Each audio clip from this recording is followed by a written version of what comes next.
வாழ்க்கையில சில சந்தர்ப்பங்கள்ல நாம சில அவமானங்களை சந்திச்சே தீர வேண்டியிருக்கு. என்ன பண்றது, காலம் அப்படி. அவமானப்படுறவங்க உடனே அடங்கி போயிடுறது தான் உலக வழக்கம். அவமானப்பட்டா உடனே சீறி எழறவங்களும் உண்டு. ஆனா அதையே ஒரு சவாலா எடுத்துக்கிட்டு முன்னுக்கு வர்றவங்களும் சில பேர் இருக்கிறாங்க. அவங்க ரொம்ப அபூர்வம். இன்னைக்கு மனோதத்துவ நிபுணர்கள்லாம் என்ன சொல்றாங்க தெரியுமா? அவமானப்பட்டுட்டா உடனே அடங்கி போயிடக்கூடாதான். அதையே ஒரு சவாலா எடுத்துக்கிட்டு மனசுல ஒரு வைராக்கியத்தோட முயற்சி பண்ணுனா வாழ்க்கையில எல்லாரும் முன்னேறலாமா. அவமானம்ங்கிறத நாம வைராக்கியமா மாத்திக்கணும். அதுதான் வெற்றிக்கு வழி. ராமர் இந்த பூமியில பிறந்ததே ஒரு வைராக்கியத்தினால தான் சார் அப்படின்னார் ஒருத்தர். எப்படிங்க அது அப்படின்னு கேட்டேன். அவர் சொன்னார், தசரதருக்கு ராமர் குழந்தையா பிறக்கணும், அப்பதான் இங்க இருக்கிற கஷ்டங்கள்லாம் நீங்கும் அப்படின்னு சர்வ லோகமும் எதிர்பார்த்துக்கிட்டு இருக்குது. ஆனா அவர் எப்போ பிறப்பார் அப்படின்னு யாருக்கும் தெரியல. அந்த காரியம் சீக்கிரம் நடக்கணுமே, அதுக்கு என்ன பண்றது? நாரதர் வந்தார் ஒரு நாள் தசரதரை தேடி. தசரதா, உனக்கு ஒரு செய்தி தெரியுமான்னு ஆரம்பிச்சார். அவர் எப்பவும் இப்படித்தானே ஆரம்பிக்கிறது வழக்கம். என்ன விஷயம்னு கேட்டார் தசரதர். தசரதா, நீ அடிக்கடி உன்னோட தேர்ல ஏறிக்கிட்டு தேவலோகத்துக்கு போற, அங்க போற வர்ற எல்லாம் பண்ணிட்டு இருக்க, எல்லாம் சரி. தேவலோகத்திலையும் உன்னை நல்லபடியா தான் வரவேற்கிறாங்க. தேவேந்திரன் உன்னை பிரியமா அழைச்சிட்டு போய் தன்னுடைய அரியாசனத்திலேயே தனக்கு பக்கத்திலேயே உட்கார வைக்கிறான். நீயும் சந்தோஷமா உட்காந்து பேசிவிட்டு வந்துடுற. ஆனா நீ இங்க வந்ததுக்கு அப்புறம் அங்க என்ன நடக்குது தெரியுமா உனக்கு அப்படின்னாரான் நாரதர்.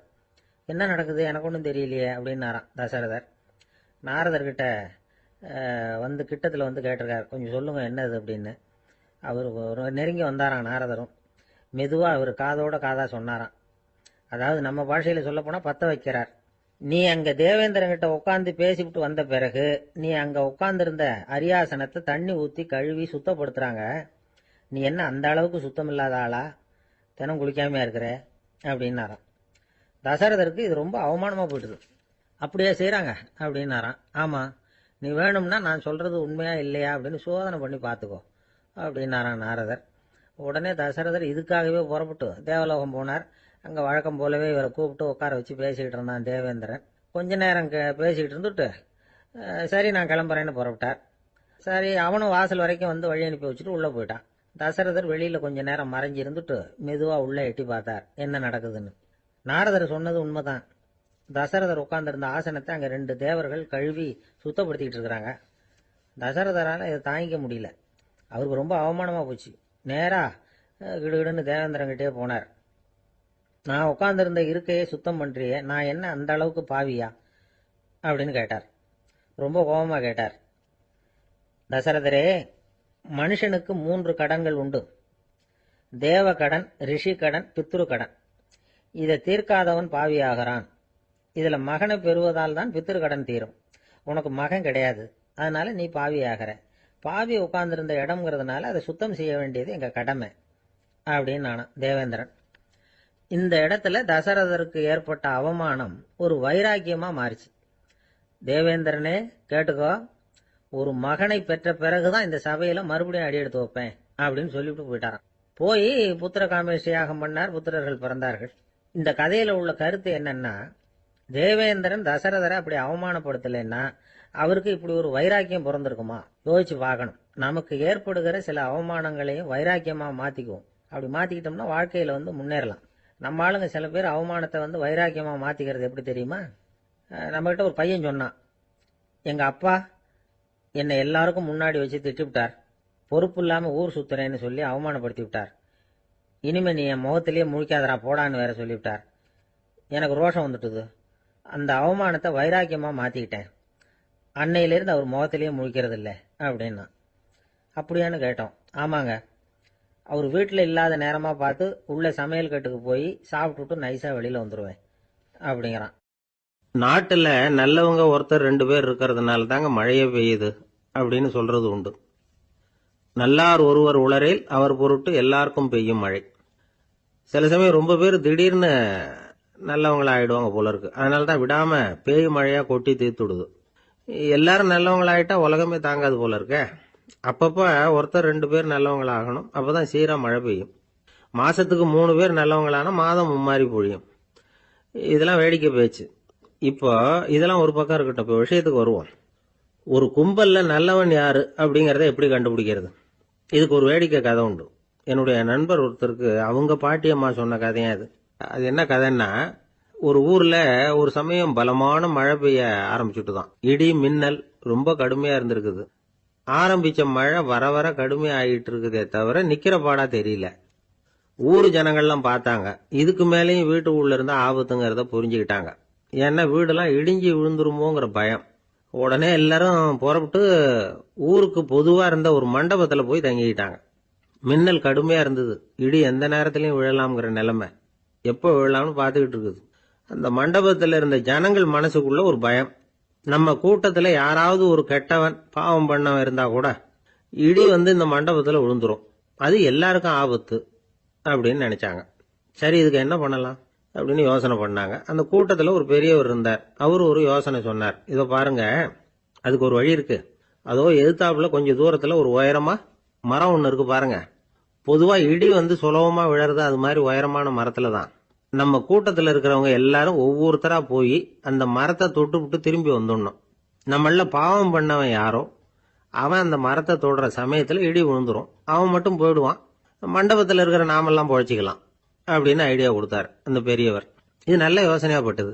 எல்லாரும் ஒத்துக்கிட்டாங்க. ஒவ்வொருத்தரா போய் அந்த மரத்தை தொட்டு விட்டு திரும்பி வந்தாங்க. இடி எதுவும் விழல. இன்னமும் பாவம் பண்ண ஆசாமி அதை போய் தொடல போல இருக்கு அப்படின்னு நினைச்சுக்கிட்டாங்க. ஒவ்வொருத்தரா போறாங்க. எல்லாரும் போய் தொட்டு விட்டு வந்தாச்சு. இன்னும் ஒரே ஒரு ஆசாமி தான் பாக்கி. கடைசியா இருந்த அந்த ஆள் பயந்துட்டான். இது வரைக்கும் இடி விழலைன்னா இப்ப என்ன அர்த்தம்? இப்ப நாம தான் பாக்கி, நாம தான் தப்பு பண்ண ஆள் போல இருக்கு அப்படின்னு நினைச்சுட்டான். அதனால துணிச்சலா போய் தொடுறதுக்கு பயந்தான். தயங்கிக்கிட்டே இருந்தான். இருந்தாலும் மற்றவங்க எல்லாம் சும்மா இருப்பாங்களா? கட்டாயப்படுத்தி கழுத்தை பிடிச்சி தள்ளாத குறையா அவனை தள்ளி விட்டாங்க, போய் தொட்டுட்டு வாடான்னு. அவன் நடுங்கிட்டே போய் அந்த மரத்தை தொட்டான். அதே வினாடி ஒரு பயங்கரமான மின்னல் இடி விழுந்துட்டுது. எங்க விழுந்தது தெரியுமா? அந்த ஆள் மேல இல்ல, மண்டபத்துல விழுந்தது. மண்டபத்துல இருந்தவங்க பூரா காலி. அந்த ஒரு ஆள் மட்டும் பொழைச்சிக்கிட்டான். இந்த ஒரு ஆளை காப்பாத்துறதுக்காக தான் இடி மண்டபத்துல விழாம இருந்திருக்குது. இதுதான் கதை. அதனால நல்லவங்க எப்படியும் தப்பிச்சுக்குவாங்க அப்படிங்கிறது ஒரு நீதி. ஒருத்தன் அப்படிதான் தெருவில் நடந்து போய்கிட்டு இருந்தான், ரொம்ப நல்லவன். எதிரில் ஒருத்தன் சைக்கிள்ல வந்துகிட்டு இருந்தான். அதுல மோதி இவன் கீழே விழுந்துட்டான். சைக்கிள்காரன் உடனே இறங்கி இவனை தூக்கி விட்டான். இவன் எழுந்திரிச்சு அவனை முறைச்சி பார்த்தான். அப்படி பார்க்காதீங்க சார், நீங்க ரொம்ப புண்ணியம் பண்ணிருக்கீங்க, அதுதான் இப்போ சைக்கிள்ல மோதிக்கிட்டீங்க அப்படின்றான். என்ன அப்படி சொல்றேன் நானா? இவன் 10 நிமிஷத்துக்கு முன்னாடி நான் லாரி ஓட்டிட்டு வந்தேன், அப்போ நீங்க எதிரில் வந்திருந்தீங்கன்னா என்ன ஆயிருக்கும் அப்படின்னு. ஒரு கடைக்கு போனேன், 5 ரூபா பணத்தை எடுத்து கொடுத்தேன். ஒரு தினசரி பத்திரிகையை கேட்டேன். அவரு உடனே அங்க அடுக்கி வச்சிருந்த பத்திரிகையில ஒன்னு எடுத்து என் கையில கொடுத்தார், வாங்கிக்கிட்டேன். மீதி பணத்தை எடுத்தார், அதையும் என் கையில கொடுக்கணும்ல, கொடுக்கல. எதிரில் இருந்த பலகையில வச்சு எடுத்துக்க சொன்னார். எப்பவும் அவர் அப்படிதான் பண்ணுவாரு. நானும் எடுத்துக்கிட்டு வந்துருவேன். இவர் ஏன் இப்படி பண்றாருங்கிறது எனக்கு ரொம்ப நாளா ஒரு சந்தேகம். ஒரு நாள் அவர்கிட்டயே அதை கேட்டுட்டேன். ஏங்க, நீங்க உங்க கடைக்கு பொருள்கள் வாங்குறவங்களுக்கு நீங்க பாக்கி சில்லறைய கொடுக்கறப்ப பலகையில வச்சு விடுறீங்க, கையில கொடுக்க மாட்டேங்கிறீங்களே, ஏன் அப்படின்னு கேட்டேன். காசை கையில கொடுத்தா நம்ம கிட்ட இருக்கிற லட்சுமி போயிடுவா சார் அப்படின்னார். அதாவது பணம் செலவாயிடும் அப்படின்னு அர்த்தமா. இன்னொரு நண்பர், அவரு ஒரு நாள் வழக்கத்துக்கு மாறா ரொம்ப சோகமா உட்கார்ந்துருக்கிறார். ஏங்க என்னாச்சு, ஏன் இப்படி கப்பலே கவிழ்ந்தது மாதிரி உட்கார்ந்துருக்கிறீங்க அப்படின்னு கேட்டேன். கப்பலே கவிழ்ந்திருந்தா கூட நான் இப்படி கவலைப்பட மாட்டேன் சார், வேற ஒண்ணு நடந்து போச்சுன்னார். என்னன்னு கேட்டேன். என் உச்சந்தலையில பல்லி ஒண்ணு விழுந்துட்டுதுன்னார். அதுக்காகவா இப்படி அப்படின்னு ஆச்சரியப்பட்டேன். ஆமாங்க, பல்லி உச்சந்தலையில விழுந்தா பலன் என்னன்னு பஞ்சாங்கத்துல பார்த்தேன், மரணம்னு போட்டிருக்கு அப்படின்னு சொல்லிவிட்டு அவர் தொடர்ந்து கவலைப்பட ஆரம்பிச்சிட்டார். இப்படியும் ஒருத்தர், என் கூட வேலை பார்க்குற ஒருத்தர் எப்படி தெரியுமா, தினமும் வலது காலை வச்சுதான் ஆபீஸுக்கு உள்ள நுழைவார். என்னைக்காவது தவறுதலா இடது காலை வச்சு உள்ள வந்துட்டாருன்னா அன்னைக்கு பூரா மனசு சங்கடப்படுவார், எந்த வேலையும் சரியா ஓடாது. கேரம் போர்டு ஆடுற ஒருத்தர் எப்ப ஆட உட்கார்ந்தாலும் ஸ்ட்ரைக்கரை கை தவறி கீழே விழற மாதிரி பண்ணி அதுக்கப்புறம் அதை எடுத்துக்கிட்டு ஆட உட்காருவார். ஏன்னா எப்போ ஒரு தடவை நிஜமாவே அது கை தவறி கீழே விழுந்திருக்குது. அன்னைக்கு பிரமாதமா ஜெயிச்சுட்டார். உடனே ஒரு முடிவுக்கு வந்துட்டார், கை தவறுனா லாபம் அப்படின்னு. அதுக்கப்புறம் அதையே பழக்கமாக்கிக்கிட்டார். பூனை குறுக்க போனா சகனம் சரியில்லைன்னு நினைக்கிறவங்க உண்டு. ஆனா ஒருத்தர் எப்படி தெரியுமா, அவர் வெளியில கிளம்புற சமயம் பக்கத்து வீட்டு ரேடியோவில் மியாவ் மியாவ் பூனை குட்டின்னு பாட்டு சத்தம் கேட்டா கூட போதும், சகனம் சரியில்லைன்னு பிரயாணத்தை கேன்சல் பண்ணி விடுவார். இப்ப இவ்வளவு எதுக்கு சொல்றோம்னா, அளவுக்கு மீறின சகுன நம்பிக்கைகள் இருக்கு பாருங்க, இதோட பயமும் சேர்ந்துகிட்டதுன்னு வச்சுக்கோங்க, இது ஒருத்தருடைய மனநிலையை பாதிச்சிடும். இது உளவியல் நிபுணர்கள் சொல்ற கருத்து. வாழ்க்கையே தடுமாற வச்சிரும். பாதுகாப்பு இல்லாத உணர்வு, ஒரு விதமான டிப்ரெஷன் மனநிலை, இதெல்லாம் தான் இதுக்கு காரணமா அமையலாம். சில பேர் காய்கறி நறுக்க கத்திய கையில் எடுத்தா கூட நேரம் சரியா இருக்கா அப்படின்னு பார்த்துட்டு தான் வேலையை ஆரம்பிக்கிறது வழக்கம். அறிவு தான் மனசுக்கு வாத்தியாரா இருக்கணும். அப்பதான் வாழ்க்கை நிம்மதியா இருக்கும். அறிவு மனசு சொல்றபடியெல்லாம் கேட்க ஆரம்பிச்சுட்டுதுன்னா இடைஞ்சல் தான். ஒருத்தருக்கு 7ஆம் நம்பர் தான் ராசியான நம்பராம். 7ஆம் தேதி தான் எந்த காரியத்தையும் ஆரம்பிப்பாராம். 7 எழுத்து வர்றது மாதிரி பேரை மாத்தி வச்சுக்கிட்டார். 7 மணிக்கு தான் தினமும் எழுந்திருப்பார். 7ஆம் நம்பர் வீட்டுல தான் குடியிருக்கார். கல்யாணம் கூட 7ஆம் தேதி தான் பண்ணிக்கிட்டார். அவர் ஒரு நாள் குதிரை பந்தயத்துக்கு போனாராம். குதிரையோட பேரையெல்லாம் பார்த்தார். ஒரு குதிரையோட பேர் 7 எழுத்துல அமைஞ்சிருந்தது. 7 தானே இவருக்கு அதிர்ஷ்ட நம்பர். அதனால உடனே அது பேர்ல பணத்தை கட்டினார். பந்தயம் நடந்தது. என்ன சார் ஆச்சுன்னு கேட்டாங்க. நான் பணம் கட்டின அந்த என்னோட குதிரை 7ஆவதா சேர்ந்தது சார் அப்படின்னாராம் சோகமா. ஒரு பெரிய அரசன் இந்த உலகம் பூராவையும் ஆண்டுகிட்டு இருந்தான். ரொம்ப காலம் அப்படி அரசாட்சி பண்ணிட்டு இருந்தான். திடீர்னு அவனுக்கும் சில எதிரிகள் முளைச்சாங்க. அவங்கெல்லாம் ஒன்று சேர்ந்து இவனை தோற்கடிச்சுட்டாங்க. தோத்து போனதும் இவனுக்கு பயம் வந்துட்டுது. எங்கே எதிரிகள் நம்ம கொண்டுடுவாங்களோ அப்படின்னு. வெளியில வந்தா தனக்கு ஆபத்துன்னு பயந்துகிட்டு யாருக்கும் தெரியாம ஒரு குகைக்குள்ள போய் பதுங்கி கிடக்குறான். நிலைமைய பாருங்க. முதல் நாள் அரண்மனையில அதிகாரம் பண்ணிக்கிட்டு இருந்தவன் மறுநாள் குகையில பயந்து போய் பதுங்கி கிடக்குறான். ராத்திரி நேரம் வந்தது. பசி வயத்தை கிள்ளுது. பிச்சை எடுத்து சாப்பிட வேண்டிய நிலைமை. பிச்சை எடுக்கிறதுக்கு பாத்திரம் வேணுமே, என்ன பண்றது அப்படின்னு அங்கேயும் இங்கேயும் பாக்குறான். ஒரு மூலையில யாரோ விட்டுட்டு போன ஒரு ஓடு கிடக்குது. அதை எடுத்துக்கிட்டு புறப்பட்டான். இருட்டுல வழி புரியல. ஏதோ ஒரு யூகத்துல காலை மெதுவா எடுத்து வச்சு நடந்து போயிட்டு இருக்கிறான். வழியில ஒரு கருப்பு நாய் படுத்து கிடந்தது. இருட்டுல அவன் இது கண்ணுக்கு சரியா தெரியல. அவனுக்கு தவறி போய் காலை வச்சுட்டான். அது மேல நாய் சும்மா இருக்குமா, வள்ளுன்னு விழுந்து கடிச்சு விட்டுது. காலை பாக்குறான். காலத்தையும் நினைச்சு பாக்குறான். அரண்மனையில வீரக்கழல் அணிந்த காலை உடைய மன்னா அப்படின்னு புகழ்வாங்களே புலவர்கள்லாம். ஆனா அது இன்னைக்கு நாய் கடிச்ச காலம் ஆயிட்டுதே அப்படின்னு நினைக்கிறான். அது மட்டும் இல்ல, முன்னாடி எல்லாம் பொற்கிண்ணங்கள்ல தான் அவன் சாப்பிடுவான். ஆனா இப்போ உடைஞ்சு போன ஓட்டு, அது ஓட்டை கையில வச்சுக்கிட்டு நிக்கிறான். அதுல ஏதாவது யாராவது சாப்பாடு போடுவாங்களான்னு. முன்னாடி எல்லாம் நிறைய பேர் அரண்மனைக்கு வருவாங்க. அரசருக்கு காணிக்கைன்னு சொல்லி இவன் காலடியில கொண்டாந்து கொட்டுவாங்க. அப்போலாம் இவன் அந்த ஜனங்களுடைய முகத்தை திரும்பி கூட பாக்குறது இல்ல. ரொம்ப கர்வமா உட்காந்துருப்பான். அதே ஆளு இன்னைக்கு எல்லாரு கண்ணுலயும் படுறது மாதிரி பிச்சை எடுத்துக்கிட்டு இருக்கிறான். அப்போலாம் காணிக்கைகளை தன்னுடைய கையால வாங்குறது தனக்கு கௌரவ குறைச்சல்னு நினைச்சு தன்னுடைய வேலைக்காரங்களை விட்டு தான் அதை வாங்க சொல்லுவான். இப்போ பாத்தீங்கன்னா அவனே தன் கையாலேயே பிச்சை வாங்குறான். நினைச்சு பாருங்க. அந்த மனுஷன் முத நாள் அரசன், மறுநாள் பிச்சைக்காரன். எவ்வளவு வித்தியாசம். செல்வம் தான் இப்படி ஒரு வித்தியாசம் ஏற்படுறதுக்கு காரணம். அப்படிப்பட்ட செல்வம் வாழ்க்கையை நடத்துறதுக்கு நமக்கு தேவைதான். ஆனா அதையே நாம அடைய வேண்டிய பயனா நினைக்கிறோம் பாருங்க, அதுதான் வேடிக்கை. இத நம்மாழ்வார் அழகா ஒரு பாசுரத்துல சொல்றார். ஒரு நாயகமாய் ஓட உலகுடன் ஆண்டவர், கருணாய் கவர்ந்த காலர், சிதைகிய பானையர், பெருநாடு காண இம்மையிலே பிச்சைதாம் கொள்வர், திருநாரணன் தாழ் காலம் பெற சிந்தித்து உய்மினோ அப்படிங்கிறார் நம்மாழ்வார். ஒரு பெரிய பணக்காரர் ஒரு துறவிகிட்ட போய், சாமி என்கிட்ட நிறைய பணம் இருக்கு, இருந்தாலும் நிம்மதி இல்ல, என்னால நிம்மதியா இருக்க முடியல, என்ன காரணம்னு கேட்டாராம். உடனே அந்த துறவி இதுக்கு நேரடியா பதில் சொல்லாம பக்கத்துல நின்றுகிட்டு இருந்த ஒரு குழந்தைய கூப்பிட்டார். அது ஓடியாந்தது. ஒரு ஆப்பிள் பழத்தை எடுத்து அது கையில கொடுத்தார். அதை வாங்கிக்கிட்டு குழந்தை சிரிச்சுது. இன்னொரு பழத்தை எடுத்து கொடுத்தார். அதை இன்னொரு கையில வாங்கிட்டு சிரிச்சுது. 3வது ஆப்பிள் எடுத்து கொடுத்தார். 2 பழத்தையும் நெஞ்சில் அணைச்சிக்கிட்டு 3வது பழத்தையும் வாங்கறதுக்கு முயற்சி பண்ணிச்சு. ஆனா அது உடனே நழுவி கீழே விழுந்து உருண்டு ஓடிச்சு. ஏற்கனவே இருந்ததும் விழுந்துட்டுது. இப்ப அந்த குழந்தை அழ ஆரம்பிச்சுட்டுது. இப்ப அந்த துறவி பணக்காரர்கிட்ட சொன்னாராம், குழந்தைய கவனிச்சியா, 2 ஆப்பிள் போதும்னு அது நினைச்சிருந்தா இப்போ அது அழ வேண்டிய அவசியம் வந்திருக்குமா அப்படின்னாராம். எதுவுமே அளவுக்கு மிஞ்சினா துன்பம்தான். இந்த காலத்துல இதெல்லாம் யாரு காதுல வாங்குறாங்க? ஒருத்தனை நல்ல வழிக்கு கொண்டு வரணும்னு நினைச்சு அவனை கூப்பிட்டு உட்கார வச்சு இந்த கதையை சொல்லிட்டு இருந்தாங்க. சொல்லிவிட்டு அந்த குழந்தை செஞ்சது தப்பு தானே அப்படின்னு கேட்டிருக்கிறாங்க. ஆமாம், தப்பு தான், நானா இருந்தா அப்படி செஞ்சிருக்க மாட்டேன் நானா இவன். 2 பழமே போதும்னு சொல்லிருப்பியா அப்படின்னு கேட்டிருக்காங்க. அப்படி இல்லைங்க, அவர் கொடுக்க கொடுக்க ஒவ்வொரு பழமா வாங்கி பின்னாடி வச்சுட்டு மறுபடியும் கையை நீட்டுவேன் அப்படிங்கிறானா.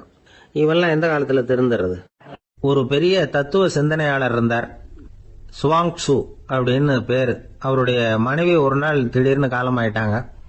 ஐயோ பாவம், அவர் ரொம்ப வருத்தப்படுவார், போய் ஆறுதலா 4 வார்த்தை பேசிவிட்டு வரலாம் அப்படின்னு நினைச்சுக்கிட்டு நிறைய பேர் அவரை தேடிட்டு வந்தாங்களாம். வந்தவங்களுக்கு ஆச்சரியம், ஏன்னா இவர் வருத்தப்பட்டுக்கிட்டு இருப்பார் அப்படின்னு தானே எதிர்பார்த்தாங்க. அப்படி இல்லை, தாளம் போட்டுக்கிட்டு உட்காந்துருக்கிறார், தாளத்துக்கு தகுந்த மாதிரி பாட்டு வேற பாடிக்கிட்டு இருக்கிறார். என்ன மனுஷன் அவரு, கொஞ்சம் கூட கவலை இல்லாம இப்படி இருக்கிறாரு அப்படின்னு நினைச்சாங்க. ஒருத்தர் துணிஞ்சு அவர்கிட்ட கேட்டுட்டார், என்னங்க இது இப்படி அப்படின்னு. அதுக்கு அவர் என்ன சொன்னார் தெரியுமா?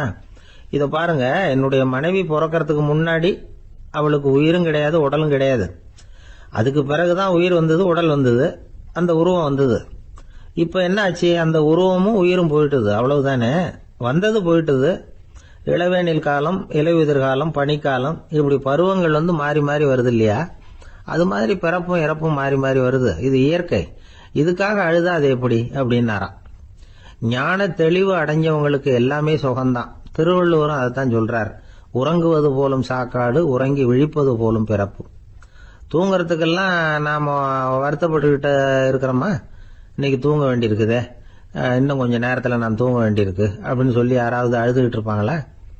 அதனால் இந்த உலக வாழ்க்கையினுடைய இயல்பை யதார்த்தத்தை நாம தெளிவாக புரிஞ்சுக்கணும். அப்படி புரிஞ்சுக்கிட்டா நாம கவலை இல்லாமல் வாழ முடியும். ஒரு வயசான தாத்தா பாட்டி 60 வருஷத்துக்கு முன்னாடி அவங்களுக்கு கல்யாணம் ஆச்சு, ஒன்னாவே வாழ்ந்தாங்க, ஒன்னாவே இறந்து போனாங்க. இப்போ அவங்க 2 பேரும் சொர்க்கத்துக்கு போய் சேர்ந்தாங்க. அங்கே எல்லா வசதியும் இருந்தது. ஒரு பெரிய பங்களாவே இவங்களுக்கு ஒதுக்கி கொடுத்தாங்களாம். இதுக்கு எவ்வளவு வாடகைன்னு கேட்டார் தாத்தா. வாடகையெல்லாம் கிடையாது, இலவசம் அப்படின்னார் அங்க இருந்தவர். அந்த வீட்டுக்கு பின்னாடி ஒரு பெரிய புல்வெளி இருந்தது. இதுல விளையாட ஏதாவது கட்டணம் உண்டான்னு கேட்டிருக்காரு தாத்தா. அதெல்லாம் ஒன்றும் கிடையாது, பணம்லாம் கட்ட வேண்டியதில்லை அப்படின்னாரு அவரு. பக்கத்துல ஹோட்டல் மாதிரி ஒரு பெரிய கட்டடம், உள்ள சாப்பாட்டு மேஜைகள், அது மேல விதவிதமான பலகாரங்கள். சாப்பாட்டுக்கெல்லாம் எவ்வளவு அப்படின்னு விசாரிச்சாராம் தாத்தா. அதுதான் சொன்னேனே, இங்க எல்லாமே இலவசம்தான், எது வேணும்னாலும் சாப்பிடலாம், எவ்வளவு வேணும்னாலும் சாப்பிடலாம் அப்படின்னாராம். நீங்க சொல்றீங்க அப்படி, ஆனா நான் சர்க்கரை சேர்த்துக்க கூடாது, உப்பு சேர்த்துக்க கூடாது, பாட்டி கையால எப்பவும் பத்திய சாப்பாடு தான் அப்படின்னாராம் தாத்தா. இதை பாருங்க, இங்க உங்களுக்கு அந்த கவலையும் வேண்டியதில்லை. இங்க நீங்க ஸ்வீட்டு சாப்பிடலாம், காரம் சாப்பிடலாம், உங்களுக்கு எந்த நோயும் வராது அப்படின்னாராம் அங்க சொர்க்கத்துல இருந்தவர். இதை கேட்ட உடனே அந்த தாத்தா பக்கத்துல நின்ன பாட்டியை பார்த்து கத்தினாராம், அடி பாவி, எல்லாத்தையும் கெடுத்துட்டியே, நீ எனக்கு பத்திய சாப்பாடு போடாம கண்டதை திங்க விட்டுருந்தா 10 வருஷத்துக்கு முன்னாடியே நான் இங்க சேர்ந்திருப்பேனே அப்படின்னாராம். ஒரு விவசாயி விதைக்கிறதுக்காக வயல்வெளி பக்கம் போறார். விதைகளை அள்ளி வீசினார். அப்ப என்ன ஆச்சுன்னா, சில விதைகள் பாதை ஓரத்துல விழுந்தது, சில விதைகள் முள் செடிகள் மண்டி இருந்த புதருக்கு இடையில விழுந்தது, சில விதைகள் நல்ல நிலத்துல விழுந்தது. பாதை ஓரத்துல விழுந்த விதை என்ன ஆச்சுன்னா, அதெல்லாம் பறவைகள் கண்ணில் போட்டுட்டுது, உடனே உட்காந்து கொத்தி தின்னுட்டு போட்டுது. அதிகமா மண் இல்லாத பாறை பகுதியில் விழுந்த விதையெல்லாம் லேசா வேர் விட்டு முளைக்க ஆரம்பிச்சுது. அதுக்கப்புறம் வேர் கீழேயும் ஆழமா போக முடியல, மேலேயும் சூரிய வெப்பம் அதிகம் தாங்க முடியல, எல்லாம் காஞ்சி கருகி போட்டுது. புதர் பகுதியில் சில விதைகள் விழுந்தது இல்லையா, முள் செடிகள் காடா மண்டி போயிருந்தது. அதனால முளைச்சு வர்ற செடிக்கு நெருக்கடி அதிகமா போட்டுது, சரியா வளர முடியல, விளைச்சலும் சரியா இல்ல. நல்ல நிலத்துல விழுந்த விதைகள் மட்டும் நல்லா முளைச்சது, நல்லா வளர்ந்தது, விளைச்சலும் பிரமாதமா இருந்தது. இந்த கதையை சொல்லிவிட்டு கேட்க செவியுள்ளோர் கேட்கட்டும் அப்படிங்கிறார் இயேசு பெருமான். ஆமா, இயேசு கடலில் நின்ற படகு ஒண்ணுல உட்கார்ந்துருக்கிறார். கடற்கரையில ஏராளமான மக்கள் உட்கார்ந்துருக்கிறாங்க. அந்த சமயத்துலதான் இயேசு ஓமைகள் மூலமா மக்களுக்கு பல உண்மைகளை சொல்லிட்டு இருக்கிறார். மக்கள் அந்த கதையை கேட்டுட்டு ஒன்னும் புரியாம முழிக்கிறாங்க. அத கவனித்த இயேசு அந்த ஓமையை விளக்க ஆரம்பிச்சார். இதுல அந்த விதைக்கிறவர் தான் இறைவன். அவருடைய வார்த்தைகளை விதைக்கிறார். அந்த வார்த்தைகளை கேட்கிற மக்கள் அந்த விழுந்த விதைகள் மாதிரி 4 வகையானவர்கள். சில பேர் பாதை ஓரத்தில் விழுந்த விதைகள் மாதிரி, இறைவன் வார்த்தைகளை அவங்க கேட்கறாங்க, ஆனா தீய எண்ணங்கள் செய்கைகள் மூலமா விதைக்கப்பட்ட வார்த்தைகள் அழிஞ்சு போடுது. இறைவன் வார்த்தைகளை கேட்ட உடனே மகிழ்ந்து போய் உடனே சில பேர் அதை ஏத்துக்கிறாங்க. இவங்கெல்லாம் அந்த பாறை பகுதியில் விழுந்த விதைகள் மாதிரி. அதனால இவங்கெல்லாம் வேறு இல்லாதவங்க, கொஞ்ச காலத்துக்கு இறை வார்த்தைகளுக்கு கீழ்ப்படிந்து நடப்பாங்க, அதனால ஏதாவது இடைஞ்சல் ஏற்பட்டா உடனே தடுமாறுவாங்க. தங்கள்கிட்ட இருக்கிற நல்ல பண்புகளை விட்டுட்டு பாவ வழிகளுக்கு போயிடுவாங்க. முள் செடிகளுக்கு இடையில விழுந்த விதைகள் மாதிரி உள்ளவங்க யாருன்னா, இவங்களுக்கு உலக கவலை உண்டு, செல்வத்தின் மீது மயக்கம் உடையவர்கள். உலக ஆசைகள் இவங்களுக்குள்ள பூந்துடுறதுனால அங்க இருக்கிற நல்ல பண்புகள் மறைஞ்சு போயிடுது. அதனால அவங்களும் உபயோகம் இல்லாதவங்களா ஆயிடுறாங்க. நல்ல மனிதர்கள் நல்ல நிலத்துல விழுந்த விதைகளுக்கு ஒப்பானவர்கள். இவங்க இறை வார்த்தையை கேட்கறாங்க, அதை ஏத்துக்கிறாங்க, அவங்களும் நல்லபடியா வாழறாங்க, அடுத்தவங்களுக்கும் உபயோகமா இருப்பாங்க. இதுதான் இயேசு சொன்ன விளக்கம்.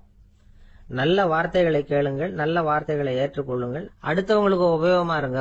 இதுதான் பெரியவங்கள்லாம் நமக்கு சொல்லுகிற உபதேசம். ஒரு அப்பா தன்னுடைய மகனுக்கு உபதேசம் பண்ணார். இத பாருப்பா, நல்ல வார்த்தைகளை கேட்கணும், எப்போதுமே மகன் அப்பா பேச்ச கேட்கறது நல்லது அப்படின்னாராம். நீ ஏதாவது ஒரு தப்பு பண்ணா என் தலையில ஒரு முடி நரைச்சு வெள்ளையா போடும்பா, நீ செய்யற ஒவ்வொரு தப்புக்கும் என் தலையில ஒவ்வொரு முடி வெள்ளையாயிடும் அப்படின்னாராம். பையன் யோசிச்சான், அப்பா இப்பதான் எனக்கு புரியுது, தாத்தாவோட தலைமுடி பூராவும் வெள்ளையா இருக்கிறதுக்கு என்ன காரணம்ங்கிறது எனக்கு இப்பதான் புரியுது அப்படின்னா. ஒரு ஊர்ல ஒரு ராஜா இருந்தார். அவர் ஒரு பூனை வளர்த்தார். ரொம்ப செல்லமா அவர் அந்த பூனையை வளர்த்தார். அவர் என்ன பண்ணுவார் தெரியுமா? இரவு நேரத்துல அந்த பூனையோட தலையில ஒரு விளக்க வச்சிருவார். அந்த பூனை ரொம்ப ஜாக்கிரதையா அந்த விளக்கு கீழே விழுந்துடாம பாத்துக்கும். தலையை ஆட்டாம ரொம்ப நிதானமா ராஜா பின்னாடி நடந்து போய்கிட்டே இருக்கும். அந்த விளக்கு வெளிச்சத்துல எல்லா வேலைகளையும் செஞ்சிருவார். கையில ஒரு விளக்க தனியா எடுத்துட்டு போக வேண்டிய அவசியமே இல்லை. விளக்க தூக்கிட்டு போற வேலையை அந்த பூனை பாத்துக்கும். அதனால ராஜாவுக்கு அந்த பூனை மேல ரொம்ப பிரியம். மந்திரிகளை எல்லாம் கூப்பிட்டு அவங்க கிட்ட சொல்லுவார், பாத்தீங்களா இந்த பூனை எவ்வளவு விசுவாசமா நடக்குது, என் பேர்ல எவ்வளவு மரியாதை பாத்தீங்களா அதுக்கு அப்படிம்பார்.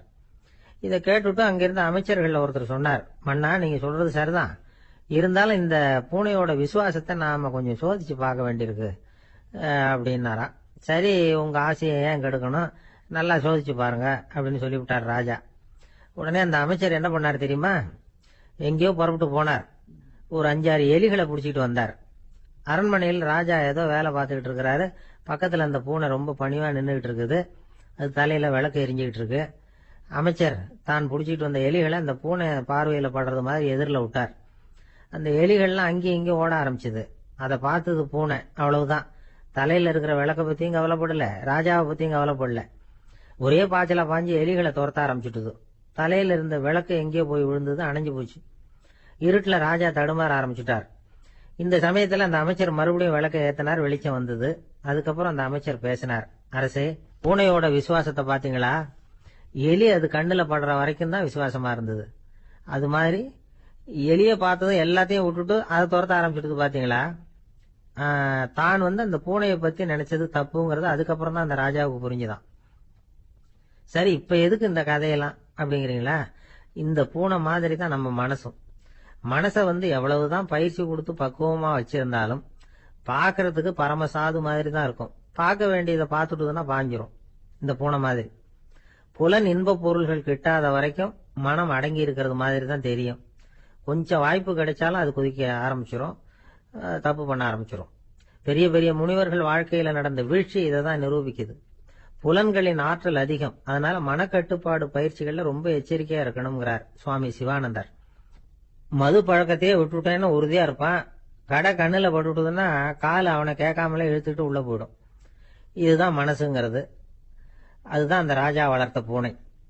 நம்மால் ஒருத்தன் அந்த ராஜா பூனை தலையில விளக்க வச்சது மாதிரி இவன் தன்னுடைய தலையிலேயே ஒரு விளக்க ஏற்றி வச்சுக்கிட்டு என்னத்தையும் தேட ஆரம்பிச்சான். தேடிட்டு இருக்கிறான். தலையை ஆட்டாம நிதானமா நடந்து ரொம்ப நேரமா தேடிட்டு இருக்கிறான். அந்த சமயம் அங்க வந்த ஒருத்தர், என்னத்தை தேடுறீங்கன்னு கேட்டார். அதுதான் மறந்து போச்சு அப்படின்னு இழுத்தான். சரி, கொஞ்சம் இப்படி உட்காருங்க, ஞாபகம் வந்ததுன்னு தேட ஆரம்பிக்கலாம் அப்படின்னாரு அவரு. இவன் கொஞ்ச நேரம் உட்காந்து யோசிச்சான். அப்புறம் திடீர்னு எழுந்திருச்சான். ஞாபகம் வந்துட்டுதுன்னா. என்னன்னு கேட்டார். எங்க வீட்டுல இருந்த விளக்க எங்க வச்சேன்னு தெரியல, அததான் தேடிட்டு இருக்கிறேன், ஏத்தி வைக்கலாம்னு பாக்குறேன் அப்படின்னா. ஒரு ஆள் இருந்தான், நிறைய பணம் சம்பாதிச்சான். ஆனா செலவு பண்ண மனசு வரல, கருமி.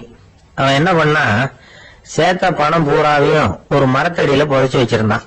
வாரத்துக்கு ஒரு தடவை அந்த மரத்தடிக்கு வருவான். புதைச்ச இடத்த அவளோட பாத்துக்கிட்டு இருப்பான். அதுக்கப்புறம் போயிடுவான். அவ்வளவுதான். ஒரு நாள் ஒரு திருடன் வந்தான். இவன் புதைச்சு வச்சிருந்ததெல்லாம் எடுத்துட்டு போட்டான். இது தெரிஞ்சு போச்சு. அந்த கருமி புலம்ப ஆரம்பிச்சுட்டான். இவன் புலம்பல கேட்டதும் அக்கம் பக்கத்துல இருந்தவங்க எல்லாம் ஓடி வந்தாங்க.